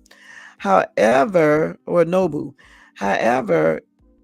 it's what happened during the party that really rubbed people the wrong way. With his famous dad, Travis, and Kourtney Kardashian in attendance, bottle services girls carry bottles of baby oil. And the DJ even said, "We are getting really freaky tonight. We're getting Diddy freaky tonight." Yeah, he shouldn't have said all that stupid shit. Yep, he shouldn't have said that.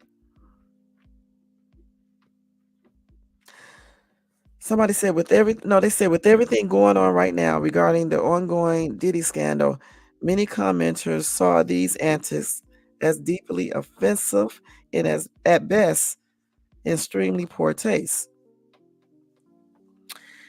So they definitely went off on the dad, Travis, and they just really did not appreciate that, y'all. I don't know why why even record this and put this online or on TV or on video or anything? Damn, keep some things private when you do weird shit like that. Damn, they say, wait a minute, hold on. So people, let's see. One person said they did not find this to be funny. And they said it would not be surprising if he ends up like Diddy down the line, seeing his behavior.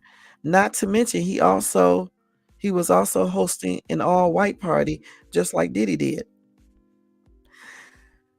So another person said it was insensitive and gross. Another person said this is disrespectful to the victims. People keep joking about the baby oil, but no one talks about why and how it was used on the victims. Well, some people think that something else was inside that baby oil, okay? Something like X, you know? And then somebody else, I don't know if it was Gene Deal or somebody said that it was something in that baby oil. He took the baby oil allegedly and rubbed it all over somebody or something, or over the people, and it made them want to want to be more actually excited, and just did other things to them, made them probably sleepy and things like that. So I don't know, guys. It's just like, they have a lot of things coming out, a lot of rumors going on. I don't know. It could be something in there, because that liquid X, I believe, it is clear, and it can possibly be in there. But we will find out in May. We definitely will. All right. Now, one more story. I'm not going to read the comments on no any more comments on that one. Now, let me tell you guys about this real quick. I forgot one thing about the Ciroc thing. Let me go get it real quick. See if I can find that real quick. While I'm looking for that, let me just let you guys know that the Hurricane Milton, right? It's unalive told. At the time when I looked this up, it rose to 17 as rescuers navigate rising Tampa Bay flood waters. Okay, guys. So let me look at that real quick. Hey, let me hurry up. Let's see what's going on here. So, like I said, they went up to 17, okay, of the unalive told, okay. They said a woman in her early 70s passed on after apparently being crushed by a falling tree branch during post-hurricane restoration efforts. One person passed on a storm-related medical incident, while another one was found unalive at a park.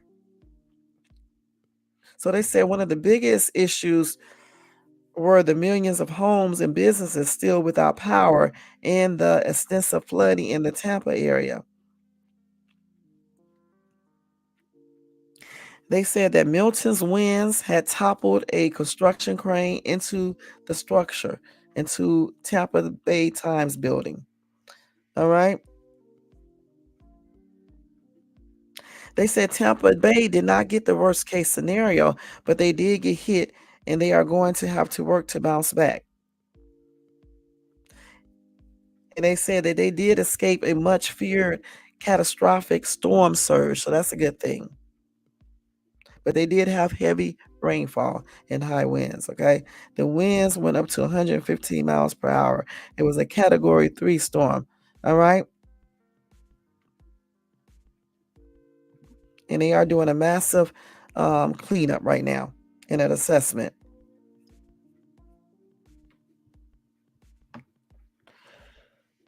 Let's see. So let's see.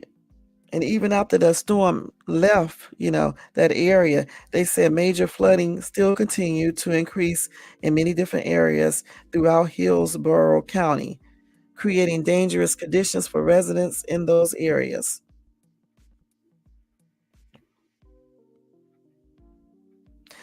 Also, 8 people, including a child, were trapped in their home with water levels reaching more than 6 feet before Hillsborough County Sheriff Office personnel evacuated the entire family.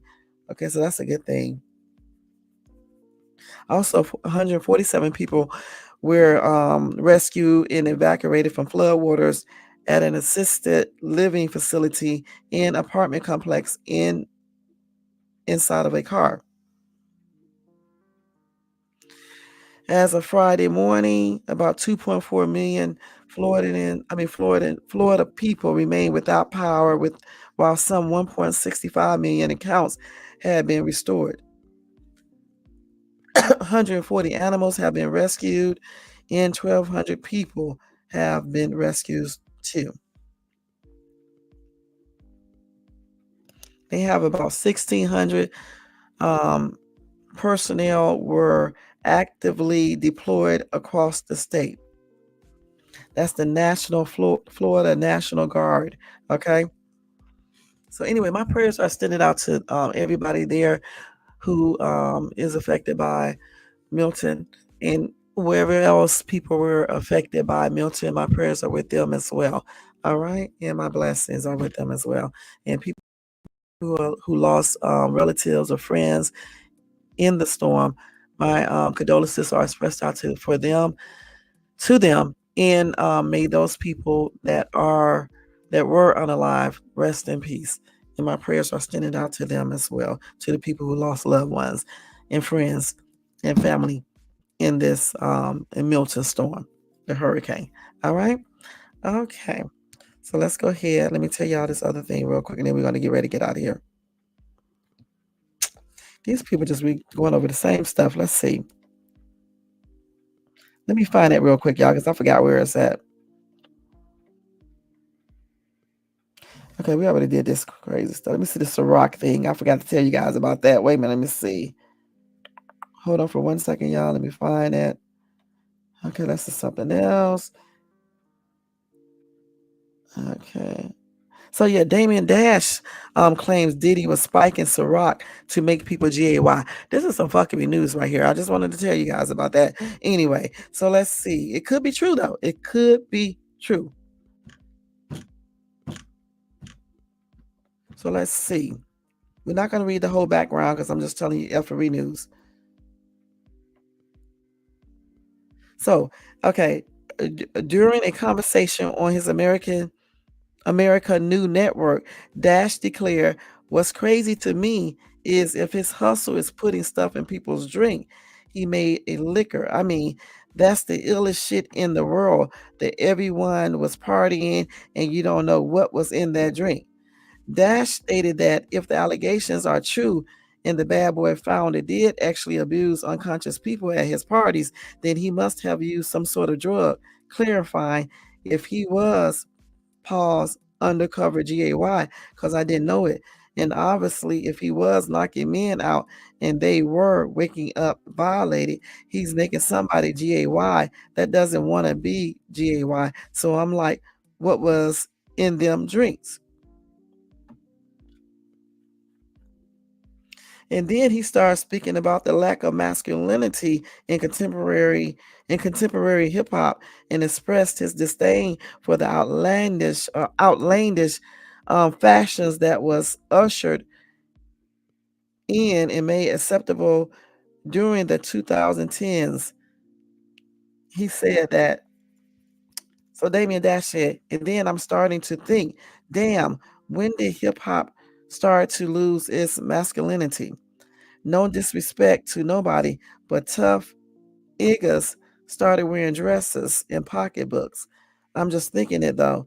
Maybe that could be the reason why hip hop took a turn for the feminine.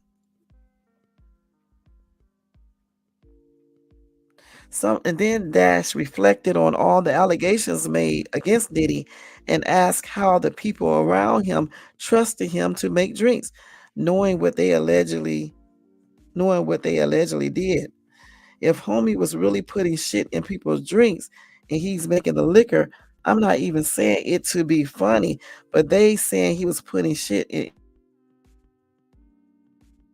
MF's baby oil. So how could you trust that person to serve you drinks at such a big scale?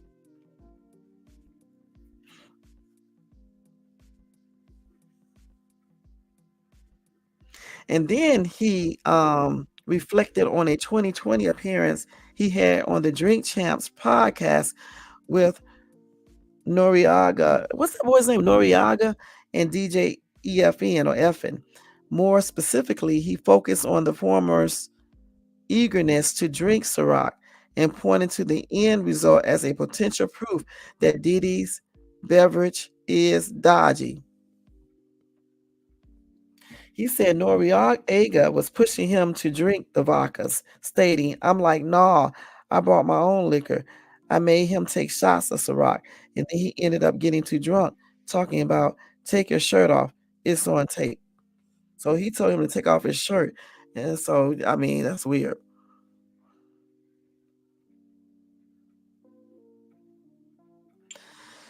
So they said even though some of the things that he said on his show was hypothetical, many of his allegations, especially surrounding the mass spiking of Ciroc sold in liquor stores, are not proving, and there is no evidence to support his outrageous claims.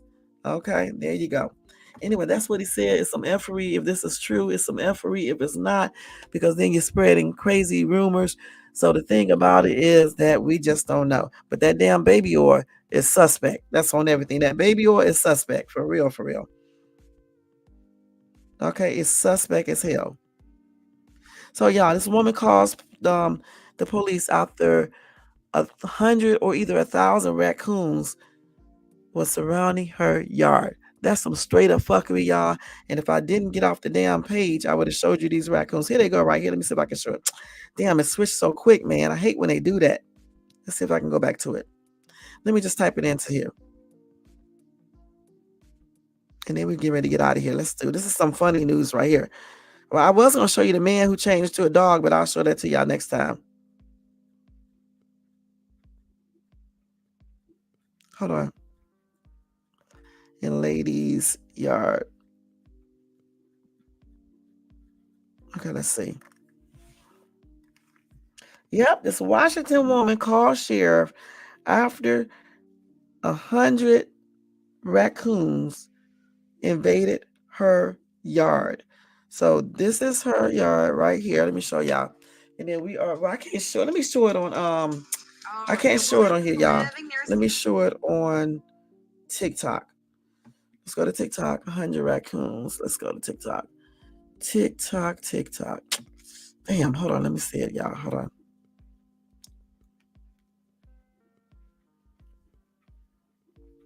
Come on, slow thing. Let's see. 100 raccoons invaded lady's yard. Let's see if I can pull it up. Otherwise, I just have to show y'all the picture. So 35 years ago, you first started. There it is right there. Let me show y'all. All these damn raccoons. I mean, I like raccoons as long as they're not, by me. So let me show y'all. Why are they turning this damn thing like this? Fucking stupid. Let's see if we can go back. All these damn raccoons, y'all. Y'all see that? 35 years ago, you first started feeding raccoons, and then when all of a sudden did it explode like this? 100 raccoons surrounding this lady's yard. That's crazy. And she called the police because there was a bunch of raccoons in her house, y'all. I mean, in her yard.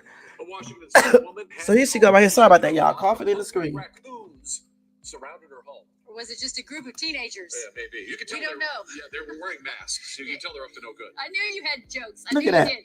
All right, but look at them. It's a unique wildlife invasion. She's been feeding the raccoons, though, since the 1980s. So, of course, they multiplied. Yeah, she's their supplier. Brought all their friends with them. October 3rd, though, that was the day that broke the straw that broke the camel's back. Nearly 100 of them had invaded the woman's property. Did they post a sign? Did the raccoons? Can they read? No. Deputies tell us they swarmed around her home night and day. Even neighbors were seeing an uptick as well. So what did they do with them? I had several raccoons in the yard recently. My dogs have gotten in a scuffle several times with raccoons. I even had to take one of my dogs to the vet after tussling with a raccoon. And I've also noticed there's been a lot more hit raccoons up on the main road here. Oh no, it's impacting the whole neighborhood. Trapping and relocating these furry felons will cost the woman $500 per raccoon. Okay, she should damn. give the hot dogs to herself. Don't feed them. What did we all learn from the movie Elf? Remember when he tried to Shit, hug a raccoon? 100 times. How much did they just say? Oh, no. Been watching. Now we're all Did they say $500 a piece? Somebody need a hug? not from them. Y'all, she crazy as hell. 500. Let's see how much that is. 500. Hold on. $500 times 100. $50,000, man. This lady crazy as hell, man. That's how much she got to pay to relocate each one of those raccoons, which I'm glad they are relocating them because I don't want them to put them to sleep or anything. They're really cute. I seen like about 50 of them one time in a parking lot. I mean, they just start coming out everywhere. I mean, we stayed in the car. They was all on top of the damn building, all on top, not the building, but it was all on top of this little, I don't know what you call that thing. Like it was like a carport or something like that. It was on a garbage can. It was a whole bunch, y'all. I'll never forget it. I should have took a picture of it because I could have showed y'all now. But this was like way back in 2018. It was a whole, but not 18. It was like in 2017. A whole bunch of them, y'all. About 50 of them. It was they are cute though. When they're taken care of, and things like that. But damn, this lady had 100, but she brought those raccoons to her house by feeding them. So she has to pay $50,000. Damn. So you said you were touching yourself? Why are you touching yourself? Yeah, prayers for the ones that lost their lives. Thank you for that. 1,000. Crazy as hell. I don't know. Just people just be feeding these animals because they be feeling sorry for them. But damn, she trying to be like that. Like Jim, the raccoon guy. Okay, with all those raccoons coming, but Jim know how to handle them. You know what I'm saying? And those raccoons in Canada are different than what the raccoons we have in the USA. At least that's what he says. All right, because I usually watch him. I haven't watched them in a while, but I usually do. So we got to go over here and talk to this dude right here. He said, she or he said, I'm touching myself. So why are you touching yourself? Are you getting into that Diddy type of stuff? This is Fuckery Friday, y'all. Fuckery Saturday. And so I'm going to mess with him before I leave off of here. So you are touching yourself. Why are you touching yourself? What's going on? Jermaine, remember when we had that session earlier? So let's do it right. Oh, you already kicked them out? You should have left them. Okay, you should have left them, but you do what you got to do. All right. Good. Okay. So he was saying that he was touching himself. I guess he was bored, didn't have anything to do, on a Saturday morning. He must don't have a life because, I mean, why else would you be up talking about, I'm touching myself? Damn, freakazoid. He probably was one of the people who went to Diddy's party. Okay. But then again, Diddy probably wouldn't even invite him. You know what I'm saying? All right. But anyway, guys, we went over a lot tonight. It was a good night. I had fun. We talked about Diddy accused of spiking Ciroc to make people gay. That's what Damian Dash basically said he could have been doing, not that it's actually true. Okay, so we're going to use the word allegedly. We talked about what happened to Jaguar's Wright's son. She told us, and then we read what happened. All right. We talked about P. Diddy, some more, about his case. Got some more information about, the people who was talking about all these things he was doing way back from March and stuff. They had it on their podcast. We talked about his dad going his little thing that he went to, his court appearance he went to on Thursday. It was not that they denied his bail a third time. No. They denied him trying to get out. Why? While the third judge panel decide if they will approve his bail. Okay. And also his new trial judge said that he or she is willing to listen to everything and to take, to possibly, do certain things like have them redact some documents or whatever the case is, some files or whatever the case is, or information. All right. So we talked about that tonight. So now we know that his third appeal was not denied because they're still trying to figure out if they want to give it to him. You know what I'm saying? Also, we talked about, let's see what else we talked about, y'all. Let's see.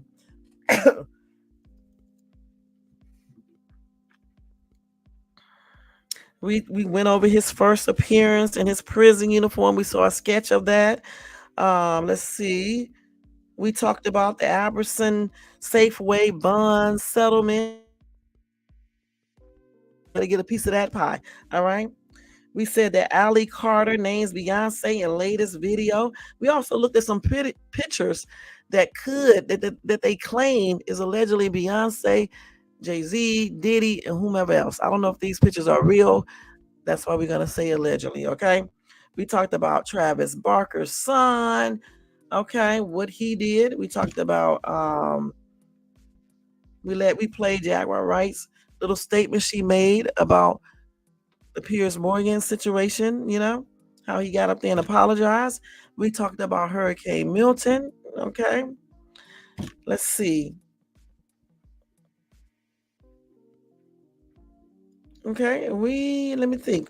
We talked about Keefe D, Tupac a little bit, Suge Knight. You guys missed everything we talked about. We talked about a lot in this 3 hours, okay? We really did. And y'all make sure if you didn't watch everything to go back and watch it when you don't have anything else to do. I want to thank everybody for taking the time out of their night or morning to check out Shay's Tube. Thank you for watching for the entire week as well. I appreciate each and every one of you guys.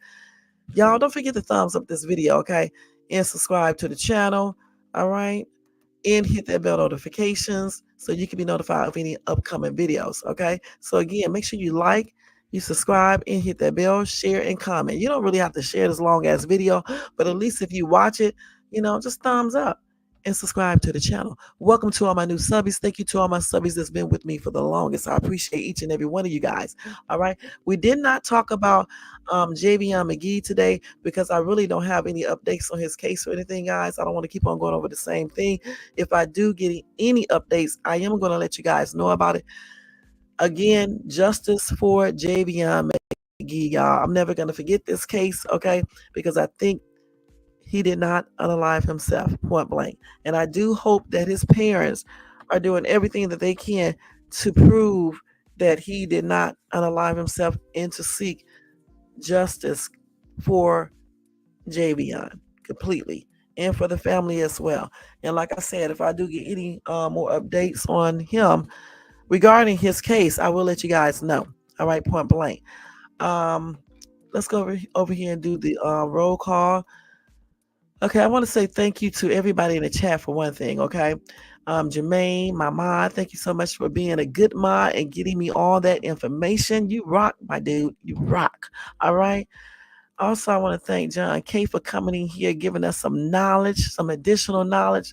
You did a good job tonight. Thank you so much, John K. KMB was up in this place sharing her knowledge as well. Thank you so much, KMB. Okay, and let's see what else. Nightbot doing his job like always. Okay, Rob was up in this place sharing his knowledge. Thank you, Rob. Most hated bronze. Flat Power Guy was up in here dropping his knowledge too. Thank you so much, hon. Let's see who else came up in this place. Up in this bay. Let's see. Fears of a Black Sun. Thank you so much for coming by, sharing your knowledge as well, and showing us those photos and all of that. I appreciate you. Job 49. Thank you so much, hon, for coming by, showing your support and dropping knowledge as well. Okay, this idiot right here is a lonesome dove. I hope I made your night tonight, and I'm glad you got your stupid ass blocked. That's on everything. Jermaine, you be doing that job, hon. Thank you so much, babe. I appreciate you. All right. Thanks to everybody in the daggone bushes, everybody who watches this in the replay. I appreciate all of you people. Not you people like a racist term, but I appreciate you guys, okay? Y'all be tripping about stuff. All right, so I got the correct stuff. This live video. But anyway, let's take this fuckery time down real quick. Okay, let's take this down, y'all. Let's see, where is that at? Hold on, let me take this shit down off of here. Hold on, y'all. I got to take this down off of here. The fuckery time is over, y'all. All right. Let's see where we at here. Again, justice for Javion McGee, y'all. And I didn't do weekly recap because basically I just did it when I talked about Diddy, Javion, and all of that. Just go check out all my lives from this past week, and you will see everything. Okay. So thank you so much, guys, for checking me out for a few. Your support is appreciated. Don't forget, if you want to show additional support to this channel, you can do a cash app to $ShadesTube. All donations are used to better this channel. You guys, I'm wishing you a very blessed and safe weekend. Don't forget about that robbery thing that I told you guys about that happened to me on Thursday night. Let me just tell y'all real quick. I was at the gas station, okay? And I was in the gas station talking to Jermaine, tripping out on the phone with him. And I wasn't even really thinking this girl was in here getting ready to rob the damn gas station. I thought the girl worked at the gas station. You know what I'm saying? I don't know why it did not occur to me that she did not work at the gas station when she went behind the damn cash register. I was still thinking the little girl was working at the damn gas station for real. So this chick tell the cashiers, the two men cashiers, to open up the drawer. Okay, they did. She had a GUN out, holding it out at them. And when I saw that GUN, guys, I'm not gonna lie. Y'all, I backed up and went right out of that damn glass door. Okay, I told her I don't got shit to do with this. I'm out. And I backed up and went through that glass back door while she was in there robbing those two cashiers. Okay, point blank. And of course, when I got outside, I did whatever I had to do, and that was that. But that was a hot ass mess on. I think that was Thursday. That was a hot ass mess at Thursday, and it was like at 9 something at night, almost 10 o'clock. Couldn't believe it, y'all. It was a hot ass triple mess. So with that being said, y'all make sure y'all stay safe this weekend, and make sure you know what to do in case you are involved. You're in the store when somebody comes in there and decides to rob it. Okay. And this girl who did it is a girl, like I just said, a young girl. Yeah. It was a hot ass mess job, but she was cool with it though. And I have never in my life seen someone, especially a female, come in there that cool, calm, and collective and carry all of that out. She did not run or anything. She did it so cool. I'm telling you, I did not know she was robbing the place until I saw the GUN and realized what she was doing. The way she said open that drawer, man, it was so damn calm, cool, and collective. I just could not believe it. I still can't believe it. You know what I'm saying? I'm just glad she did not shoot and unalive anybody. And I'm glad that I was I'm glad I was able to think quickly and get my ass up out of there without tripping out and things like that. All right. All right. So anyway, guys, I'm wishing you guys a blessed weekend. Like I said before, a safe weekend. I'll see you guys back on Monday unless something major happens with Diddy or any of these other people I'm talking about, or Javion or anything like that. Otherwise, I won't be back until Monday, guys. It's been a long week. We've been on here for 3 hours. That's for the whole weekend. So, of course, I'll see you guys on Monday. All right. And that picture up there is my little cat, Mercedes. Again, she just won a spot on in the 2025 pet calendar. So when that is made, I'm gonna let you guys see that. All right. Otherwise, guys, y'all have a good night, and I'll see everybody on Monday. And thank you so much for tuning in to Shades Tube. And I'll be back again on Monday. Check out my Dollar Tree hauls, guys. My Dollar Tree haul that I'll have up sometime either Saturday or either Sunday. Check out my shorts on YouTube. Follow me on TikTok at ShadesTube. And check out that commercial that I just did, that collabo, where I'm telling you guys about the glasses that I bought. I guess I can show y'all these glasses real quick before I leave. Okay, these are the new glasses right here. It's from Furmu. Okay, I'm gonna show them to y'all real quick. But if you go to the actual collab that I did on my channel, you can see me with the glasses on. I'm not gonna do it here because I'm looking a hot ass mess. All right, that's on every damn thing. Let's see. So these are the glasses. You can really see them, like I said, in the actual video. Okay, show y'all real quick before we get ready to leave. These are the glasses right here. Super cute, different.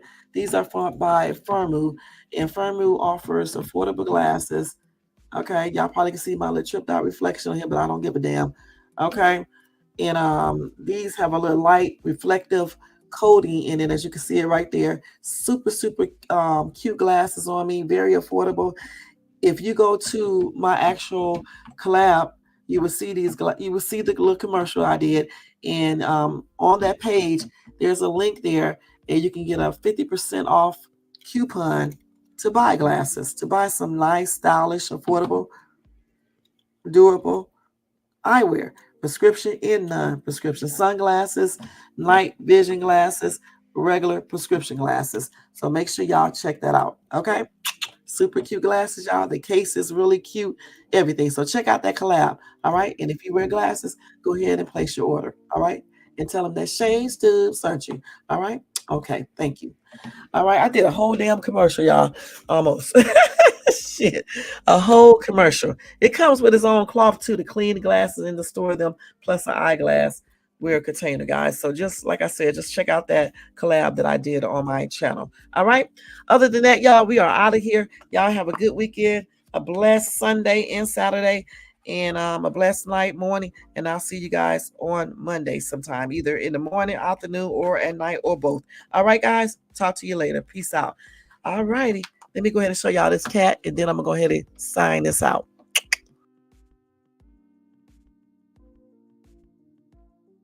Thank you, Jermaine. And thank you, Nightbot. All right. I appreciate y'all. Peace out. Don't leave no more comments because I'm not going to be able to reply now. Because once I start this end stream, it's going to cut off by itself. Good night, y'all. Sweet, sweet dreams.